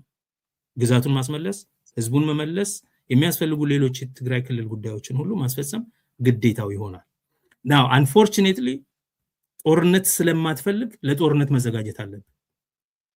ለሰላም ሲባል ለጦርነት ተዘጋጅተህ መቆም አለብህ በየቀኑ ማለት ነው። ይሄ ያሳዝናል፣ ግን አማራጭ የለም። ከዛ ባሻገር ግን ይሄም ለረጅም ጊዜ መሆን የለበትም። ይሄም ለረጅም ጊዜ በሆነ መጠን ለሰላም ሲባል ዘብ የቆመው ጦር ይደክማል። ኦልሬዲ ትሰማለህ፣ ቲዲኤፍ እንደዚህ ጠየቀ፣ ቲዲኤፍ እንዲህ ይሁን አለ። ተቃዋሚዎቹ ደግሞ አሁን በዛ ሳይድ የገባው ቡድን ይሰረስራቸዋል እየሄደ ይኸው ምንም ነገር እያገኛቸው አይደለም ነው። ሶ ያ እንዳይኖር ይሄም ራሱ የተጠንቀቅ ጉዞም ገደብ ሊኖረው ይገባል። በዚህ ጊዜ ውስጥ እንዲመደረግ አለበት። ለመንግስትም አልቲሜትም ሊሰጠው ይገባል። ይሄንን የልጆች ጨዋታ ተው፣ ይሄን ነገር አድርጉ። ከዚህ ዘመን በኋላ አይቻልም መቀጠል ነው። ስለዚህ ይሄንን ማታደርጉ ከሆነ እኛ የራሳችንን አማራጭ ለመውሰድ እንገደዳለን የሚለውን ሊያሳውቁት ይገባል። ጠንከር ያለ ግን በሳል የሆነ የድርድር አቅም ማጎልበት ግዴታ ይሆናል ማለት ነው። የሰላም ሁክ ሆኖ ያገለግላል ፕሪቶሪያን ማስተግበር አለባቸው። ፕሪቶሪያን ግን በአንድ እጅ እያጨበጨቡ ሊያስተገብሩት እንደማይችሉ ተናግረናል። ምርጫ የሚባለው ነገር እንግዲህ የምርጫ ቦርድ እዛ እንዳይገባ ለትግራይ ህዝብ ገና የተፈናቀለው ህዝብ ወደ ቦታው ለመመለስ አመቺ ሁኔታ የለም። የተለያዩ ችግሮች ነበሩ። ኦፍ ኮርስ ያዝ ላይ በፍጥነት ለመሄድ ያልተቻለበት አሁን የነ ኮሎኔል ደመቀ መንግስት የሚያስተዳድረው ምዕራብ ትግራይ ላይ ያንን ህዝብ ማስፈር በጣም አስቸጋሪ ነው የሚሆነው። በአማራ በኩል again የአካባቢ የኛ ነው የሚለው ጥያቄ ወደ ኋላ አላለም። ሶ የኛ ነው የሚለውም ነገር በሬፈረንደም ይባላል። ሬፈረንደምም ቢሆን በተረጋጋ ሁኔታ ነው መጀመሪያ ዲስአርም ተደርጎ ስቴተስ ኮ አንቴ ተመልሶ በዛ ሁኔታ ውስጥ ነው መሆን የነበረበት። አሁን ባለው ሁኔታ ብዙ ነገር ይባላል። ያ ሁሉ አይ ቲንክ አግባብ አይደለም። በመሰረቱ መሆን ያለበት ስቴተስ ኮ አንቴ ተመልሶ ህዝቡ በቦታው መመለስ አለበት። ከዛ ነው ምን ጀምረው እንቅስቃሴ የሚለው ነገር መግባባት አለብን። አይ ዶንት ኖ ከአማራ ኃይሎች ጋር እንዴት አድርገው በዚህ ጉዳይ ላይ መናበብ ይቻላል። በሚኖ አትሊስት ለጊዜውም ቢሆን አንድ የሆነ ነገር መደረግ አለበት። እሱን ካደረግን በኋላ ግን ምርጫ የሚባለው አሁን የብልጽግና ሊያደርገው የሚፈልገው ምርጫ በትግራይ ክልል በምን አይነት አግባብ እንደሚደረግ አላውቅም። ምክንያቱም በአንድ በኩል የጦርነት አዋጅ እየታወጀበት ጦርነት አይቀርም እየተባለ ኢቨን የትግራይ ተቃዋሚ ነን የሚሉት ሰዎች እኮ እንዋጋለን እያሉ ነው እየተባለ፣ በሌላ በኩል ምርጫ እዛ ክልል ውስጥ ለማድረግ መዘጋጀት it doesn't make sense። ስለዚህ የምርጫ ቦርድ መግባት አልቻልኩም ይላል፣ የምክክር ግሩፑም አልገባው መግባት አልቻልኩም ይላል። ኦፍ ኮርስ ማን ከልክሎት እንደሆነ ብዙም አላውቅም፣ መረጃው የለኝም ለምን መግባት እንዳልቻሉ። ነገር ግን ባለው ሁኔታ ውስጥ ምርጫም ምክክርም የማድረግ ሁኔታ በትግራይ ላይ በየቀኑ የጦርነት ዛቻ እየተካሄደ በጦርነት አክቹዋሊ እየተደረገ በአፋር በኩል የነበረውን ጉዳይ ታስታውሳለህ፣ እየተደረገ የምርጫና የሰላማዊ አገራዊ መግባባት ውይይት የምታደርግበት ሁኔታ ይኖራል ብዬ እኔ አላምንም። ግን የትግራይ በተጠንቀቅ መሆን አለበት። አሁን ከመቼውም ጊዜ በላይ አንድ ምናልባት በጥንቃቄ በብስለት በትዕግስት መቀመጥ ብቻ ሳይሆን አልቲሜተም ማስቀመጥ ያስፈልግ ይሆናል። ማለት ይሄን ያህል ጊዜ በዚህ ያህል ሁኔታ እንደዚህ ቆይተናል፣ ግን በዚህ ጊዜ ውስጥ አትሊስት መሰረታዊ የመተማመን እርምጃዎች ኮንፊደንስ ቢልዲንግ እርምጃዎች ካልተካሄዱ አማራጭ እያጣ ነው ይህ ህዝብ። ከዚህ በላይ ሊራብ፣ ከዚህ በላይ ሊቸገር፣ ከዚህ በላይ ተፈናቅሎ ሊቆይ፣ ከዚህ በላይ የሰላም የኢንሴኪዩሪቲ ሁኔታ ውስጥ መኖር አይችልም ብሎ በግልጽ የጀነራል ወረደ መንግስት ሊያስታውቅ ይገባል። ሌላው አንዱ ችግር የጀነራል ወረደ መንግስትም የቴኒዩር እያለቀ ይመስላል። ከዛ ቀጥሎ ምን ይሆናል የሚለውም አጠያያቂ ጉዳይ ነው። ሆን ብሎ ነው የሚያራዝመው አብይ ይሄን ሁሉ። መንግስት የለሽ እንዲሆን ይፈልጋል ያ ክልል። ህዝቡ ድርጅት የለሽ እንዲሆን ይፈልጋል። ከህወሓት ጋር ህወሓትን በብዙ መንገድ ልትተቸው ትችላል። በብዙ መንገድ ከኔ በላይ ህወሓትን ሲተች የኖረ የለም። ግን ህወሓትን የማፍረስ አላማው ለትግራይ ህዝብ ዲሞክራሲ ከማሰብ የመነጨ አይደለም። ለትግራይ ህዝብ የተለየ አዲስ ፓርቲ ለመፍጠር ተፈልጎ አይደለም። የትግራይ ህዝብ ድርጅት የለሽ፣ ከለላ የለሽ፣ ጥላ የለሽ እንዲሆን ስለማድረግ ስለሚፈልግ ይሄንን በተደጋጋሚ ተናግሬያለሁ። ዛሬም ይሄንኑ ደግመዋለሁ። ያን ድርጅት የማፍረሱ እንቅስቃሴ ለትግራይ ህዝብ ዲሞክራሲ ነፃነት ተብሎ ሳይሆን ህዝቡ ድርጅታዊ ከለላ እንዳይኖረው ለማድረግ ሌሎች አካባቢ ህዝቦች ላይ የተፈጸመው ነገር እዛም እንዲፈጠር ለማድረግ ስለሆነ ድርጅቱን የማፍረሱን እንቅስቃሴ ላይ በጣም ቢጠነቀቁ ጥሩ ነው ብዬ አስባለሁ። በጣም አመሰግናለሁ። በጣም ጥሩ። በጣም ብዙ ጉዳዮች ላይ ትኩረት አድርገህ ተንትነዋል። የትግራይ ጉዳይ በጣም አመሰግናለሁ ዶክተር። የብልጽግና የሚቃወሙ ብልጽግናን የሚታገሉ የፖለቲካ ኃይሎች በፖለቲካ በሰላማዊ መንገድ የሚታገሉም በጦር መሳሪያ የሚታገሉም ጫካ ገብተው የሚታገሉ ኃይሎችም አሉ። ይሄ ኃይል የሰላማዊም የጦር መሳሪያ የታጠቀው ኃይል የጋራ ጥምረት አድርጎ የፌደራል መንግስትን የብልጽግና መንግስትን ካልተፋለመ በስተቀር በምርጫ እንጥለዋለን ወይ በፓብሊክ ዲስኦቢዲየንስ እንጥለዋለን የሚለው ምንም አጠራጣሪ አይደለም። ብዙ ሰው በዛ ነው እምነቱ። ቀደም ሲል መግቢያ ላይ ዶክተር የገለጽከው አለ። በሰላማዊ መንገድ ይሄ መንግስት ይወድቃል ብዬ አላስብም። ያለው አማራጭ ሌላ አማራጭ ነው ያልከው ጉዳይ አለና ይሄ የጋራ ጥምረት አስፈላጊነቱ አጠራጣሪ አይደለም። ለጥምረቱ ያለው እድል ቀደም የነካካው አለ።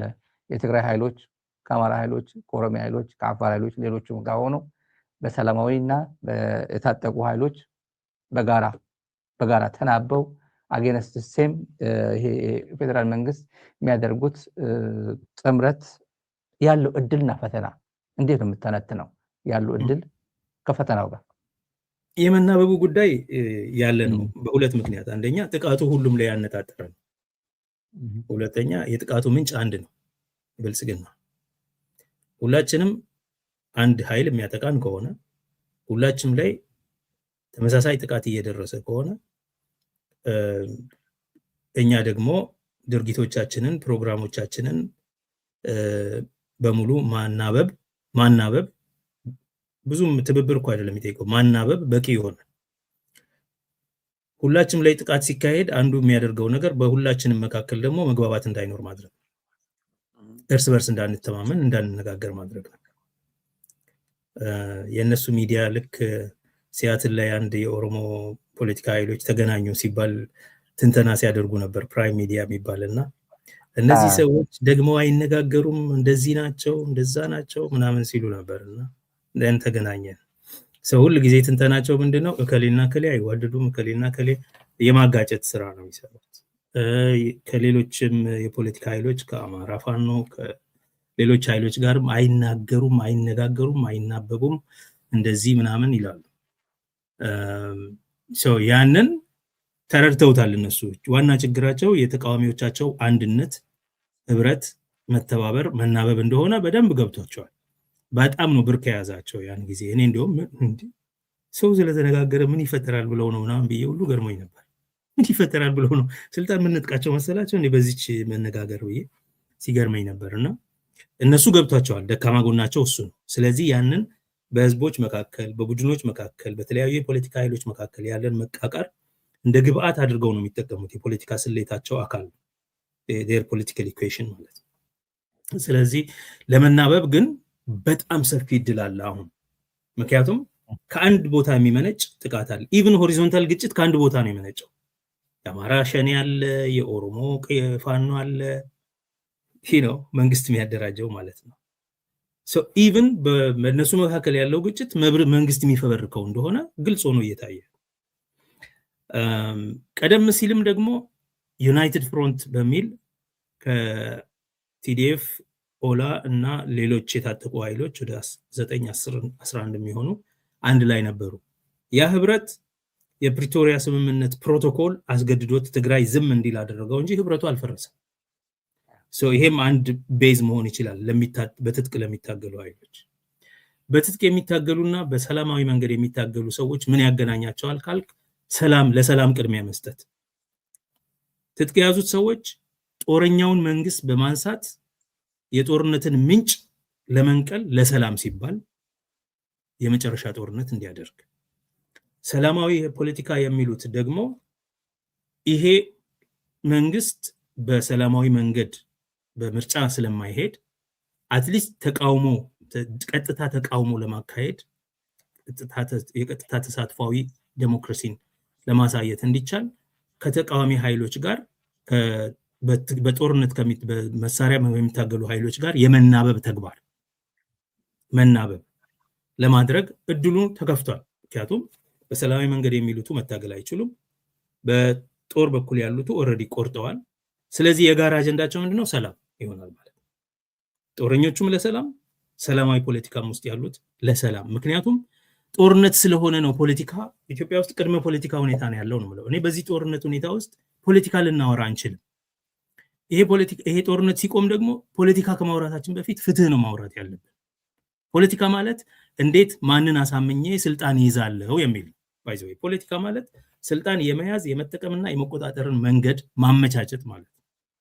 እሱ ደግሞ በሰላማዊ መንገድ ነው የሚደረገው። በመነጋገር፣ በመወያየት፣ በሰጥቶ መቀበል፣ በድርድር በምናምን የሚባለው እሱ ነው። እዛ ጋር ገና አልደረስንም። ስለ ስልጣን ክፍፍል የምናወራበት ቦታ ከመድረሳችን በፊት አንድ ሰላም መኖር አለበት፣ ሁለት ፍትህ መኖር አለበት። እነዚህ ሁለቱ መሰረት ናቸው የተረጋጋ ሁኔታ እንዲኖር። ከዛ በኋላ ነው የፖለቲካ ጨዋታ የምትጀምረው። እና ብዙ ነገር ፕሪ ፖለቲካል ነው ምለው ለዛ ነው። ስለዚህ በፖለቲካ መንገድ በምርጫ በምናምን በሬፈረንደም የምትፈልገውን ሐሳብ የማስፈጸሙ ደረጃ ገና አልደረስንም። አሁን ባለው ሁኔታ ለሰላም አንድ አጀንዳ ይኖረናል ማለት ነው። በትጥቅ የሚታገለው በሰላማዊ መንገድ የሚታገለው ሁሉም ሰላምና እፎይታ ስለሆነ ያጣው ሰላም አጀንዳ አድርጎ ቅድሚያው አድርጎ ይሄንን የጸረ ሰላም የሆነ ኃይል ለመንቀል መተባበር አያስፈልገውም፣ መናበብ። እነሱ የሚያደርጉትን እውቅና ሰጥቶ ሳይለንትሊ አንተ ደግሞ ለዛ የሚመጣጠን ሲቪሊያን እርምጃ መውሰድ። ያንን የሚያጀግን ቢያንስ በአድቮኬሲ በዲፕሎማሲ ምናምን ያንን የሚያጀግን የዛን ጉዳይ የማይቃወም ተግባር ማድረግ፣ አለመቃወም አትሊስት የነሱን። ይሄን ካደረግን ብዙ ርቀት መሄድ እንችላለን። ከዛ ቀጥሎ የፍትህን ጉዳይ ምን እናደርጋለን? ነገ የፍትህ ጥያቄዎች፣ አንዳንዱ የግዛት ጥያቄዎችን እንደ ፍትህ ጥያቄ ያቀርባል። አንዳንዱ የጄኖሳይድን ጉዳይ እንደ የፍትህ ጥያቄ ቅድሚያ አድርጎ ያቀርባል። ሌላው የተወሰደበትን ንብረት የተዘረፈውን ያነሳል። የተገደሉበትን ሰዎች ጉዳይ ያነሳል። ምርመራ ይደረግ ምናምን የሚል አለ። የተፈናቀሉ ሰዎችን ጉዳይ ያነሳል። እነዚህ የፍትህ ጥያቄዎች ናቸው። ታሪካዊ የፍትህ ጥያቄዎች ደግሞ አሉ። የራስን ዕድል በራስ መወሰን፣ ፍቃድን መግለጽና እዚህ ነኝ እዛ አይደለሁም የሚለውን የሬፈረንደም ጉዳዮች አሉ። እነዚህም የፍትህ ጥያቄዎች ናቸው። ለነዚህ ፕሮግራም ነው የሚያስፈልገው። አሁን በእንደዚህ ያህል ጊዜ ውስጥ ይሄ ይፈጸማል ነው በ3 ወር በ6 ወር እኔ አይመስለኝም እንደዚህ አይነት ጥልቅ የሆኑ የፍትህ ጥያቄዎች በ4 ዓመት በ5 ዓመት በሚል ፕሮግራም አውጥተህለት በዚህ ተግባባ ያ በህዝብ የሚወሰን በዋናነት በሰላምና በህዝብ ድምጽ የበላይነት ማመን በሁሉም ዘንድ ካለ የሚያስጨንቅም ነገር የለም። ከኔ ትከሻ ይወርዳል። እኔ አይደለሁም የምወስነው። የአማራን ህዝብ ጥቅምና ምናምን አማራ ህዝብ ነው የሚወስነው። በዚህ ከተግባባን የግዛት ሊሆን ይችላል፣ የህዝቦች መፈናቀል ጉዳይ ሊሆን ይችላል፣ የተገደሉ ሰዎች ጉዳይ ሊሆን ይችላል። እነዚህን ሁሉ የሚወስነው አልቲሜትሊ ህዝቡ ነው። የተጎዳውም ህዝቡ ነው እንጂ እኛ አይደለንም። የሚከፍለው ዋጋ ህዝቡ ነው። ስለዚህ በህዝቡ ፍላጎት ላይ ማመን ከቻልን ከራሳችን ትከሻ በላይ ነው። ከራሳችን ላይ ሸክሙን አውርደን የህዝቡ እንደሆነ አውቀን ህዝቡን ከተቀበልነው እኛ ለመነጋገርና ለመደራደር አይከብደንም ብዬ አስባለሁ። ዋናነት ግን ትልቁ ቀላል የሚያደርገው የመተባበርን እድል የሚፈጥረው ነገር የመንግስት ጸረ ሰላም ሆኖ መቆም በፖለቲካ በኩል ብቻ ቨርቲካሊ ብቻ ሳይሆን ሆሪዞንታሊ በህዝቦች መካከልም የጦርነትና የግጭት ማበራከች መፈብረክ ስራ መስራት እኛ በሰላም ላይ በሰላም ዙሪያ አንድ እንድንሆን ያደርገናል። ሰላም መሰረታዊ ስለሆነ ከዛ ስለ ፍትህ ምናምን ማውራት ሁሉም የተበደለ ስለሆነ ሁሉም የፍትህ ጥያቄ ያለው የፍትህ ጥያቄውን ግን መሬት አስቀምጦ አሁኑኑ ካልተፈጸመ ምናምን የሚባል ነገር የለም። የፍትህ ጥያቄ ጊዜ የሚወስድ ነው። ለምሳሌ ትራንዚሽናል ጀስቲስ በትግራይ በጣም ብዙ ዓመታት የሚፈጅ ነገር ነው። የነዚህ ሂስቶሪካል ኢንጀስቲስስ ሂስቶሪካል ቫዮለንስስ ሂስቶሪካል ጥያቄዎች የብሔር ጥያቄ ጋር ተያይዘው ያሉ እነሱም ጊዜ የሚወስዱ ነገሮች ናቸው። የተረጋጋ የመተማመን ሁኔታ ሳይኖር እነሱን ኢሚዲየትሊ በጠመንጃ ልታስፈጽም አትችልም። ስለዚህ ለግዛት ጥያቄዎች እነዚህም በሙሉ ፕሮግራም ታወጣላቸውና ሸልፍ ታደርጋቸዋል። አትክዳቸው። መጀመሪያውን እነዚህ ቁስሎች ስላሉን ህዝቦቻችን ጋር እነዚህን ቁስሎች አውቅና ሰተናቸው በጊዜ ሂደት በእንደዚህ መስርዓት እንደሚፈታ ቃል ተግባብተህ መሄድ አለብህ። ሸፍነህ ደባብቀህ እሱ ቅድሚያ የሚሰጠው አይደለም አገርን ማዳን ነው ምናምን እያልክ ማለት ነው። እንደዛ አይሆንም። በነቂስ አውጥተህ ደርድረህ ፕሮግራም አውጣላቸው። ጊዜ ያለው የሱ ብለህ አንዳቸውም እንደማይሸራረፉ ወደ እንደማይጣሉ በህዝብ ፍላጎት በኩል እንደሚወሰኑ ዋስትና ሰጥተህ መተማመን መፍጠር ያስፈልጋል። የሽግግር ያኔ ቲዲኤፍ ወደ ደብረ ሲና ቀርቦ በነበረ ጊዜ ሳንጠብቀው መንግስት ፊታችን ላይ እየተፈረካከሰ ነበር። ስለዚህ አንድ ነገር ማድረግ አለብን ተብሎ ውይይት ስንጀምር ስለ ፍኖተ ካርታ አንዱ ስናስብ የነበረው 10 በላይ የሚሆኑ ብሔሮች የክልልነት ጥያቄ አላቸው። የማንነት የዘር ማጥፋት አደጋ የተጋረጠባቸው እንደ ቅማንት እንደ ትግራይ ምናምን በወቅቱ ነበር እና አገው እነዚህን ህዝቦች ማድረግ ያለብን አሁኑኑ ማለት ነው። የራስን እድል በራስ የመወሰን መብት በአንድ ድርጅት ወይም በስምምነት በህብረት በሆነ ጥምረት የሚወሰን አይደለም፣ በህዝብ የሚወሰን ነው። ነገር ግን አሁን መተማመንን ለመፍጠር ሬፈረንደም እስኪካሄድ ድረስ ኢሚዲየትሊ ጊዜያዊ መንግስት ይቋቋምላቸዋል። እንደ ክልል እውቅና ሰጠናቸው ጊዜያዊ መንግስት ይቋቋምላቸዋል፣ ራሳቸውን ያስተዳድራል። በዚች የሽግግር ጊዜ እንኳን ያንን ካላደረግን እኛንም አያምኑን። ለዚህ ሁሉ ጊዜ ሞተው ማለት ነው። አሁን ሲዳማ፣ ወላይታ እንደዛ ሞተው ከዛ ተመልሳ ደቡብ ክልል ነው በቃ ምናምን ብትለው ታዲያ ለምን ታገለ? ስለዚህ በሬፈረንደሙ ጊዜ የሚወስድ ነገር ነው። ነገር ግን ኢሚዲየትሊ ጊዜያዊ አስተዳደር ይሄ ለምንድን ነው? ዋስትና ለመስጠት ነው ለስምምነቱ። ደባብቀህ ሳይሆን አጀንዳዎቹን በሙሉ ነቅሰህ አውጥተህ ፕሮግራም ታደርግላቸዋል። ይሄ የመተማመንን ሁኔታ እንዲፈጥር ያደርጋል። ይሄንን ካደረግን አይ ቲንክ ብዙ ርቀት መሄድ እንችላለን። ግን አገርን በማዳን ስም ሸፋፍነህ ደባብቀህ የእነንትን አጀንዳ አሁን የሚነሳ አይደለም እያልክ ይሄኛው ጉዳይ አሁን የሚነሳ አይደለም እያልክ እሱ ፈንጂውን ማሳደር ማለት ነው አብሮ። አንደኛ ሌላው ቻሌንጅ ምንድነው ካልክ እኔ በዋናነት የማየው ቻሌንጅ ዋናው ተግዳሮት የአመራር ነው። ቅድም እንዳልኩ የአመራር ልቀት ያለው አመራር፣ ብስለት ያለው አመራር፣ ትግስት ያለው አመራር፣ አርቆ ማስተዋል የሚችል አመራር አንዳንዱን ነገር in the long range in the long duration በማየት በዛ ኮንቴክስት ውስጥ ምን ማለት ነው ይሄኛውን ብናልፈው ለአሁን የሚል አመራር እና በጣም ሐቀኝነት ያለው አመራር ሁሉንም ሰው ለመስማት የሁሉንም ችግር እንደ ችግር ለመቀበል ዝግጁ የሆነ ታቡ የሆነ የፖለቲካ አጀንዳ የለም ብሎ መድፈር የሚችል ይሄ ለሀገር ለማዳን ሲባል መነሳት የለበትም ምናምን ነው የውስጣችን ችግር ነው ያንን ችግር ህዝቡ እየደማበት ያለን ችግር አይ ችግር አይደለም ልንል ወይም ቅድሚያ የሚሰጠው አይደለም ልንል አንችልም የማንም ቁስል ለራሱ ትልቅ ነው ህመም ነው እሱን ፊት ለፊት ማስቀመጥ ከዛ ዋስትና መስጠት መቼም ቢሆን I will not put it under the rug እዛ ምንጣፍ ስር አልቀብረውም ይቀመጣል we will handle it trust me we will handle it ከማባባል ይሄንን ማለት የሚችል አመራር በራሱም ጉዳይ ተማምኖ የራሱን አጀንዳ ሳይደብቅ ፊት ለፊት የሚያስቀምጥ የሌሎችንም አጀንዳ ሙሉ በሙሉ ለመቀበል ዝግጁ የሆነ ከዛ ፕሮግራም ወጥቶ ምክንያቱም ማናችንም አንወስንም እንደ end ህዝብ ነው የሚወስነው ያንን የሚያደርግ ልቀት ያለው አመራር የመተማመን በራሱ ፖለቲካ ከታመነ እኮ ሰው በራሱ የፖለቲካ ፕሮግራም እምነት ካለው የሌሎችንም እንደዛው ነው የሚቀበለው በያምናል እሱ ቸግሮናል ፍራግሜንትድ ሆኗል የኛ የሊደርሺፕ ኮንሰፕት ፍራግሜንትድ ሆኗል አንደኛ ሁለተኛ የችርቻሮ ፖለቲካ ለመድን በያለንበት ቦታ የፌደራሉ ነገር ደግሞ በብሔሩ ብሔር ምናምን አለ ተብሎ አራርቆናል የእንትና እንደመሪ የሚያዩትን ሌላው ሰው ለማየት ፈጽሞ ፍቃደኛ አይደለም ስለዚህ ይሄ ነገር ስላለ ነው እንጂ ሁሉም ሰው የሚያምነው ሰው ከተገኘ I think ብዙ ነገር አንድ መሆን የለበትም ቡድን መሆን ይችላል ኢትዮጵያ ለነገሩ በአንድ ሰው ታማኝ ሰው ለማስተዳደር ከዚህ በኋላ የሚቻል አይመስለኝም የተለያዩ ኃይሎች ከተለያዩ ቡድኖች እንደ ሀገሪቱ ህብረ ብሔራዊነት ከሁሉም ቦታ ያሉ በሳል ሰዎች ከተናበቡ ማለት ነው እንጂ አንድ ትልቅ መሪ ከዚህ መሲሃዊ መሪ ከሆነ ቦታ በቅሎ ምናምን እንደዛ የሚባል ነገር ሚኖር አይመስለኝም at least in the short run so የአመራር ልቀት ያስፈልጋል ሌላ ግን ከምንም ነገር በላይ እነዚህ መሪዎች ደግሞ በህዝብ ፍቃድ በህዝብ ፍላጎት በህዝብ ድምጽ የበላይነት ማመን አለባቸው የኢትዮጵያ የፖለቲካ ኃይሎች ዋና ችግር ሁሉን ነገር በራሳቸው ላይ ተሸክመው የህዝቡን ጉዳይ እነሱ እንደሚወስኑ እነሱ እንደሚያደርጉት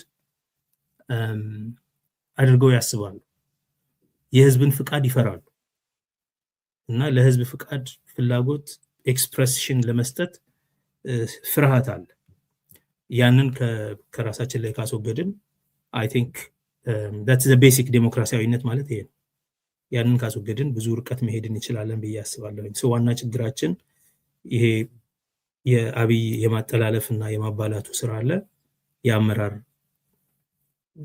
ድንክ ሆነናል ኦቨር ዘ ይርስ ድዋርፍድ ሆናል የኢትዮጵያ ፖለቲካ ቮካብለሪው ብቻ አይደለም የተበላሸው የአመራር ኤክስፔክቴሽናችን ራሱ በቃ ወርዷልና በሶሻል ሚዲያ አክቲቪዝም ምናምን የገነኑ ሰዎች አሉ በዛው ደረጃ መጥነናል በቃ የፖለቲካ አመራርንም በቃ በሶሻል ሚዲያ ላይክ እና ስንት ሰው ተከታተለው በሚለው ሁሉ መጥነናል እና አንዳንዴ እሱን ስታይ ትንሽ ሁኔታው በቃ እንደዚህ ያደረገን ሄዷል ማለት ነው ስለዚህ there should be a moment for some transcending leadership quality I suppose እና ወደዛ መራመድ ይቻላል ብዬ አስባለሁ አሁን ያለን ግን ችግር እሱ ነው በጣም ሰግናለሁ ዶክተር ወደ ቀጠና ጉዳይ እንለፍ የቀጠና ጉዳይ የኢትዮጵያ የቀጠና ጉዳይ የቀይ ባህር ጉዳይ የአሰብ ጉዳይ ነው ምንም ጥርጥር የለው አሰብ ነው ቀይ ባህር ይሉታል አሰብ አካባቢ ያለው ነው የአልጀርስ ስምምነት ሙሉ በሙሉ ተቀብያለሁ ብሎ ሰበር ዜና ያስነገረ የብልጽግና መንግስት የአልጀርስ ስምምነት ዶክተር ጸጋዬ የህግ ሰው ባድመ ብቻ አይደለም አይደል አልጀርስ ስምምነት ማለት ከሱዳን ድንበር እስከ ጅቡቲ ድንበር ያለው ኢትዮጵያና ኤርትራ የሚያዋስነው ሙሉ በሙሉ ካርታውን ነው ሙሉ በሙሉ አልጀርስ ስምምነት ማለት እሱ ነው ተቀብያለሁ ብሎ በይፋ በሰበር ዜና ከዛ በኋላም አስመራና አዲስ አበባ ሲመላለስ የነበረ ብልጽግና አመራር ከዛ በኋላ ኤርትራ እንዴት እንደተገነጠለች ዶክመንት የለኝም ቃል ጉባኤ ቢፈልግ አጣው አባዱላም መቶ እኔ ወሎ መሆኑንም ማቀው አሰብ ቀይ ባህር አላቅም ወደ ኤርትራ መሆኑ አያቅም የሚል ባጫ ደበሌም በኃይል እናስመልሳለን 1 ሚሊዮን% እርግጠኛ ነኝ እናስመልሳለን ተዘክተን አንቀመጥም ይላሉ በሌላ በኩል ደግሞ በጠቅላይ ሚኒስትሩ አማካሪ ወደ አልጀዚራ ልከው ደግሞ አይ ጦርነትማ አይኖርም በቃ እየተስማሙ ነው ልማት የለማን ነው መንገድ እንዲያውም መንገድ ግንባታ በመንገድ እየተባበርን ነው የሚል ማደናገሪያም ይነገራል ይሄ የቀይ ባህር ጥያቄ የኢትዮጵያ ጥያቄ በቀይ ባህር አካባቢ ከየት ይመነጫል? አጀንዳ ማስቀየሻ ነው ወይስ ሪሊ የኤርትራ ሉዓላዊነት ጥሼ ዓለም አቀፍ ህብረተሰብ ዝም ብሎኝ ያው ዩክሬን ተመልከቱ፣ ጋዛ ተመልከቱ እንደሚለው ማንም ዞር ብሎ የሚያየኝ የለም በኃይል አስመልሳለሁ የሚል ሀሳብ ነው ወይስ አጀንዳ እየሰጠ ነው ለኢትዮጵያውያን? አሁን አንዳንዱ አደርጎም ካደረገው ያው ከ4 ኪሎ የመጨረሻ እድሜው እንደሚሆን ያውቃል አይደፍርም የሚሉ ሰዎች አሉ። ካለው የፖለቲካ አስተላለፍ ከትግራይ ጋር ጥሩ ሄዷል፣ ጽምዶ የሚባል ቋንቋ አለ እያሉ ራሱ የሚናገረው ለተባበሩት መንግስታት የሚጽፈው ደብዳቤ አለ፣ ለአሜሪካ ስቴት ዲፓርትመንት የሚጽፈው ነገር አለ። ይሄን እያየ አይኑ እያየ የቀይ ባህር ጉዳይ እጁ አያስገባም የሚሉ ወገኖች አሉ። ግን አጀንዳ እየሰጠ ነው ይሄን ጉዳይ። ቀይ ባህር ኢትዮጵያ አታውቅም ነበር እንዲሁ ከዚህ እዚህ በጣም ብዙ ጥያቄ 10 ጥያቄ እዚህ ላይ ማንሳት እችላለሁ። ግን ዶክተር ሳምራይዝ አድርገው እዚህ ላይ የሚታይ ነገር ብልጽግና የሚፈልገው ምንድን ነው? ይሄ በጣም አስገራሚ ጊዜ ነው። አሰብ የኢትዮጵያ እንጂ የኤርትራ ሆኖ አያውቅም የሚለውን ስሰማ የኢትዮጵያ መንግስት አካል የነበሩ ሰዎች በተለያየ ደረጃ በክልል መሪነት፣ በሚኒስትርነት፣ በአፈ ጉባኤነት የኢትዮጵያ መንግስት ስልጣን አካል የነበሩ ሰዎች መቼ እንደተወሰደ እንዴት እንደተወሰደም አላውቅም ሲሉ ፈገግ ያሰኛል በእውነት። ምክንያቱም this fact is out there። በ1993 በፈረንጅ አቆጣጠር 85 ሬፈረንደሙ ሲካሄድ የኢትዮጵያ መንግስት ልዑካን ቡድን አስመራ ነበር፣ ታዛቢ ነበር። ነጋሶ ጊዳዳ የሚመራው ቡድን እዛ ነበር። ብዙ የኢትዮጵያ ሰዎች ባለስልጣናት በወቅቱ ሄደው ሲጎብኝተው ሁኔታውን ተቀብለው እንደመጡ እናውቃለን። መጀመሪያ ሬኮግኒሽን በዩናይትድ ኔሽንስ ዲፖዚት ያደረገው የኢትዮጵያ መንግስት ነው። ይህን ሄደህ ዶክመንቱን ማግኘት ትችላለህ። ዩናይትድ ኔሽንስ ዲፖዚት ነው የሚደረገው፣ እንደዚህ አይነት ሬኮግኒሽን ዶክመንት ዲፖዚት ነው የሚደረገው እና አለ የኢትዮጵያ መንግስት ዲፖዚት ያደረገው የሬኮግኒሽን ሌተር አለ። በአገር ውስጥ የእንኳን ደስ ያላችሁ መግለጫ በኢትዮጵያ መንግስት ከፍተኛ ባለስልጣን በነ ነጋሶ ጊዳዳ በወቅቱ ተካሂዷል። እኛ እያየን እኔ እንኳን አውቃለሁ ያልዛም ጊዜ በአይኔ እያየው በቴሌቪዥን እየተሰራጨ። ስለዚህ ዛሬ መጥቶ ቃለ ጉባኤ የለም ምናምን የሚለው የኢትዮጵያ ነጻነት የኤርትራ ነጻነት ጉዳይ ግልጽ ነው። ናው ይሄን ሁሉ የምናገረው ለምንድን ነው? አሰብ የኢትዮጵያ ኢንቴግራል ፓርት ስለሆነች በዛ ጊዜ ሁሉ የአሰብ ጉዳይ የኢትዮጵያ ነው ተብሎ ማንም አንስቶትም አያውቅም። ዲቤተብል አይደለም። በአሰብም በምጽዋም በሌላው የኤርትራ ግዛትም ኢቭን አዲስ አበባ ባሉ ኤርትራውያንም ሬፈረንደም ሲካሄድ ኖባዲ ኤቨር ኩዌስችንድ። አዲስ አበባ ስቴዲየም ላይ ሬፈረንደሙ ሲካሄድ እኔ ታዝቤያለሁ ሄጄ። አድኔት የሚባል የምርጫ ታዛቢ ቡድን እንዲሁም ቀጥሮኝ በሱ በኩል ተሳሰብ ነበር። ኤንጂኦ ነው፣ የተማሪ ነኝ ገና ዩኒቨርሲቲ፣ ግን ታዛቢ ተደርጎ ቀጥረውን ሄደን አይተናል። ሶ አጀንዳ አይደለም የአሰብ ጉዳይ። አንዳንድ ሰዎች አሰብ የኤርትራ ሆኖ አያውቅም፣ የወሎ ክፍለ ሀገር ነው፣ የኢትዮጵያ ምናምን ነው። አሰብ መቼ እንደተሸጠ ለሙዚንጀር ለስዊስ ሚሽነሪ ሰው በ1883 ማን በሚባል ሰው እንደተሸጠ ይታወቃል፣ በማን ኢሚር ማን እንደሆነ። አሰብ ከዛ በኋላ ኤርትራ ደግሞ ወደ ጣሊያን ስትይዘው አሰብ የጣሊያን ግዛት አካል ቅኝ አካል ሆኖ እንደተያዘ ሁሉም ሰው ያውቃል። አሰብ ኢሹ ሆኖ አያውቅም። ኤርትራ ራሷ ውጫሌም ላይ ያልተግባቡት በሌላ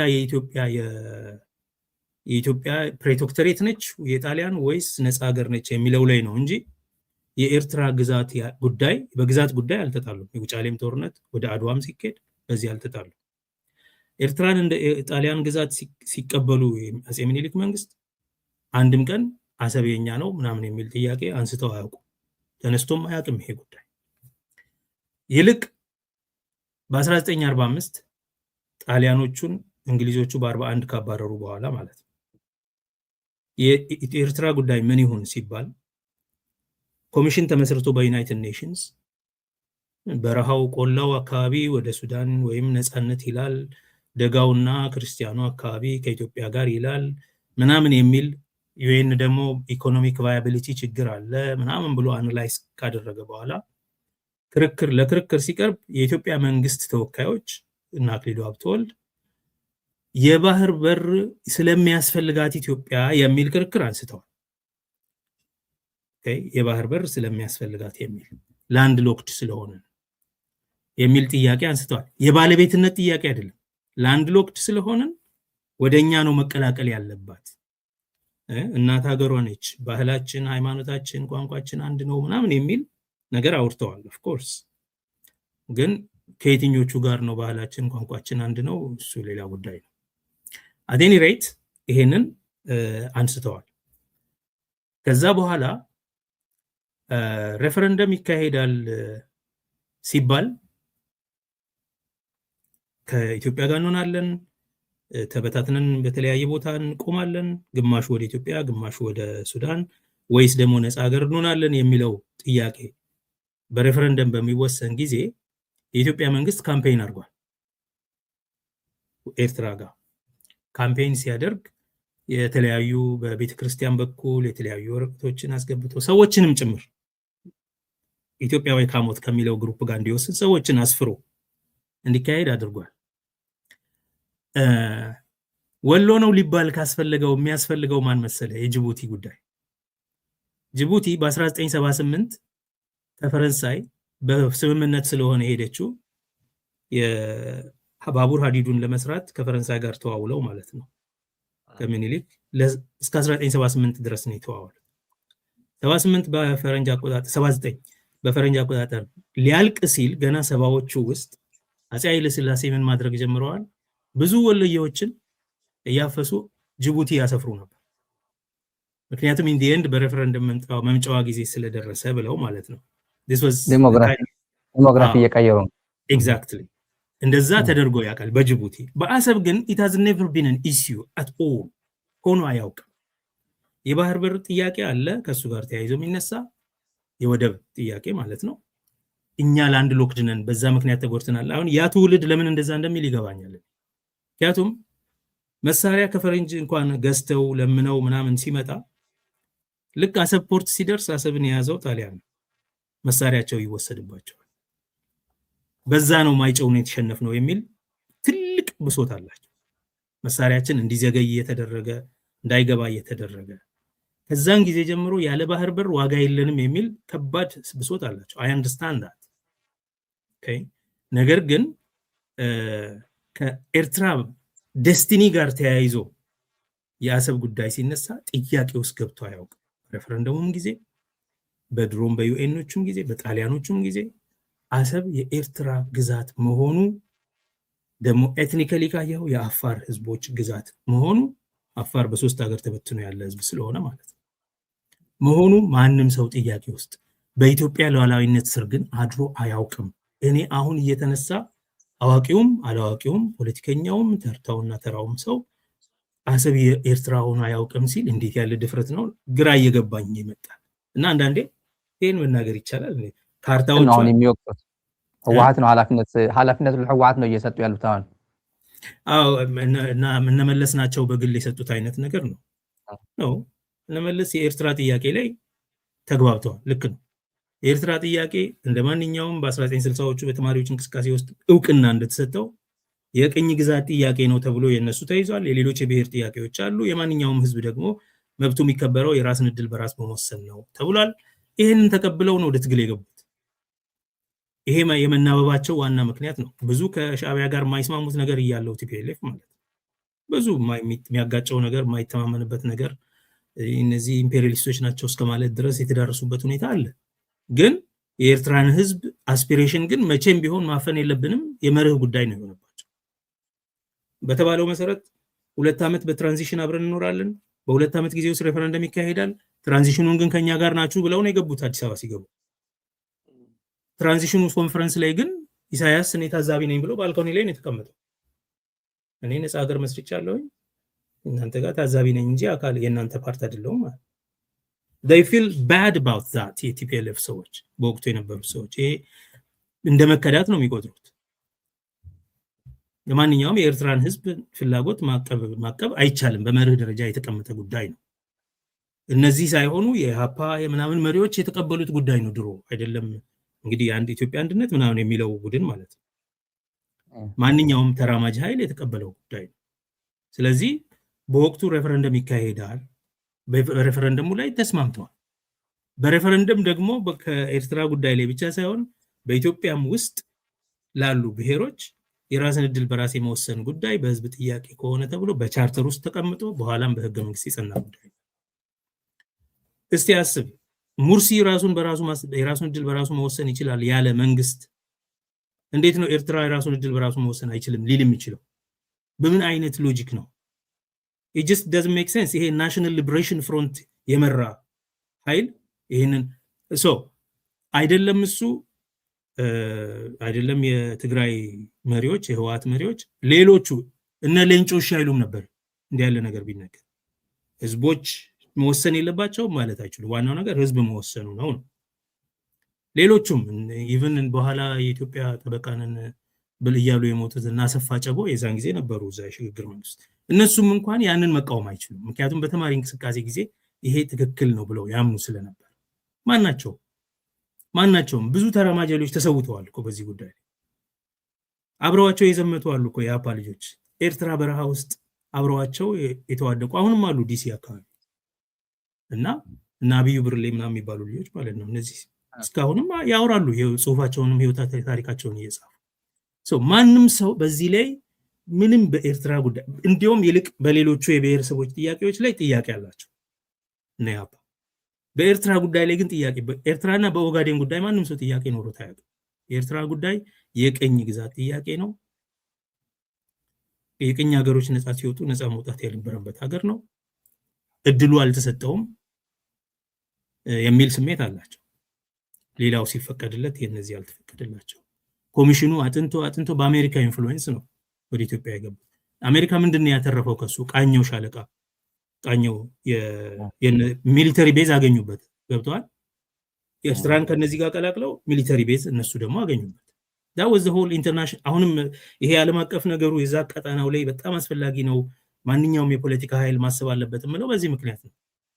ያንንም እንኳን አሜሪካ ያንን ሬድ ሲ አካባቢ ቁጥጥር እንዲኖራት ቃኘውን ለራሷ ለማድረግ ኤርትራን ከኢትዮጵያ ለማድረግ ችግር አልነበረባት።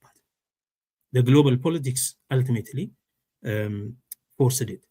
ከዚህ በተረፈ በየትኛውም ጊዜ በዛ ሀገር ታሪክ ውስጥ እኔ ችግር የለብኝም ኢትዮጵያ የአሰብ ባህር ወደብ ተጠቃሚ ብትሆን ጥሩ ነው። በነገራችን ላይ የአሰብ ወደብ ተጠቃሚ ኢትዮጵያ መሆኗ የሚጠቅመው ለኤርትራ። ኢትዮጵያ ካልተጠቀመችው ማንም አይጠቀመው። ምንም ጥያቄ የለውም። አንደኛ ለኢትዮጵያ ጥሩ ነገር ነው። ይሄን የኔ የባህር ወደብ የማግኘትን ጉዳይ ለኢትዮጵያ የማስገኘት ጉዳይ ላይ ምንም ችግር የለብኝም። መንገድ አለው፣ ጥሩ ዲፕሎማሲ አለው፣ ጥሩ የንግድ መደራደሪያ ነው። ብዙ ገቢ ለሁለቱም የሚያስገኝ ነገር ነው። ትርፋማ ሉዓላዊነት አክብሮ ማለት ነው።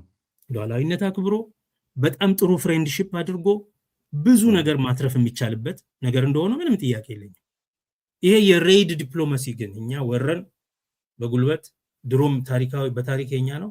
ጭራሽ አለፍ ብለው አሁን እኮ የኤርትራን መገንጠል ተቀብሉነት ሁሉ ጥያቄ ውስጥ እናስገባለን እያሉ አናውቅም። እዚህ ኦሮሚያን በአስማምቶ ማኖር ያልቻለና ጦርነት እያካሄደ ያለ ህዝብ፣ እዚህ ኦጋዴንን አፍኖ የሚያስተዳድር መንግስት፣ እዚህ ትግራይ ላይ ስንት የዘር ማጥፋት የፈጸመ መንግስት፣ አማራ ክልል ይሄን ሁሉ ወንጀል እየፈጸመ ያለ መንግስት ኤርትራ ራሷ በመሄዷን አንቀበልም ምናምን ይላል። እንዴት አድርጎ ሊያስተዳድር? በጉልበት። ይሄ አሁን የሚገባኝ ነገር በአብዛኛው በደርግ ዘመን በህወሓት ስለተሸነፉ ያኮረፉ ቂመኞች በጣም ብዙ አሉ። የዚህ የዘር ማጥፋት ፕሮጀክት ዋናው ዋልታና ማገር እነሱ ናቸው። አሁንም ዳግማዊ ሁለተኛ ዙር ያስፈልጋል ምናምን የሚሉት it is no wonder።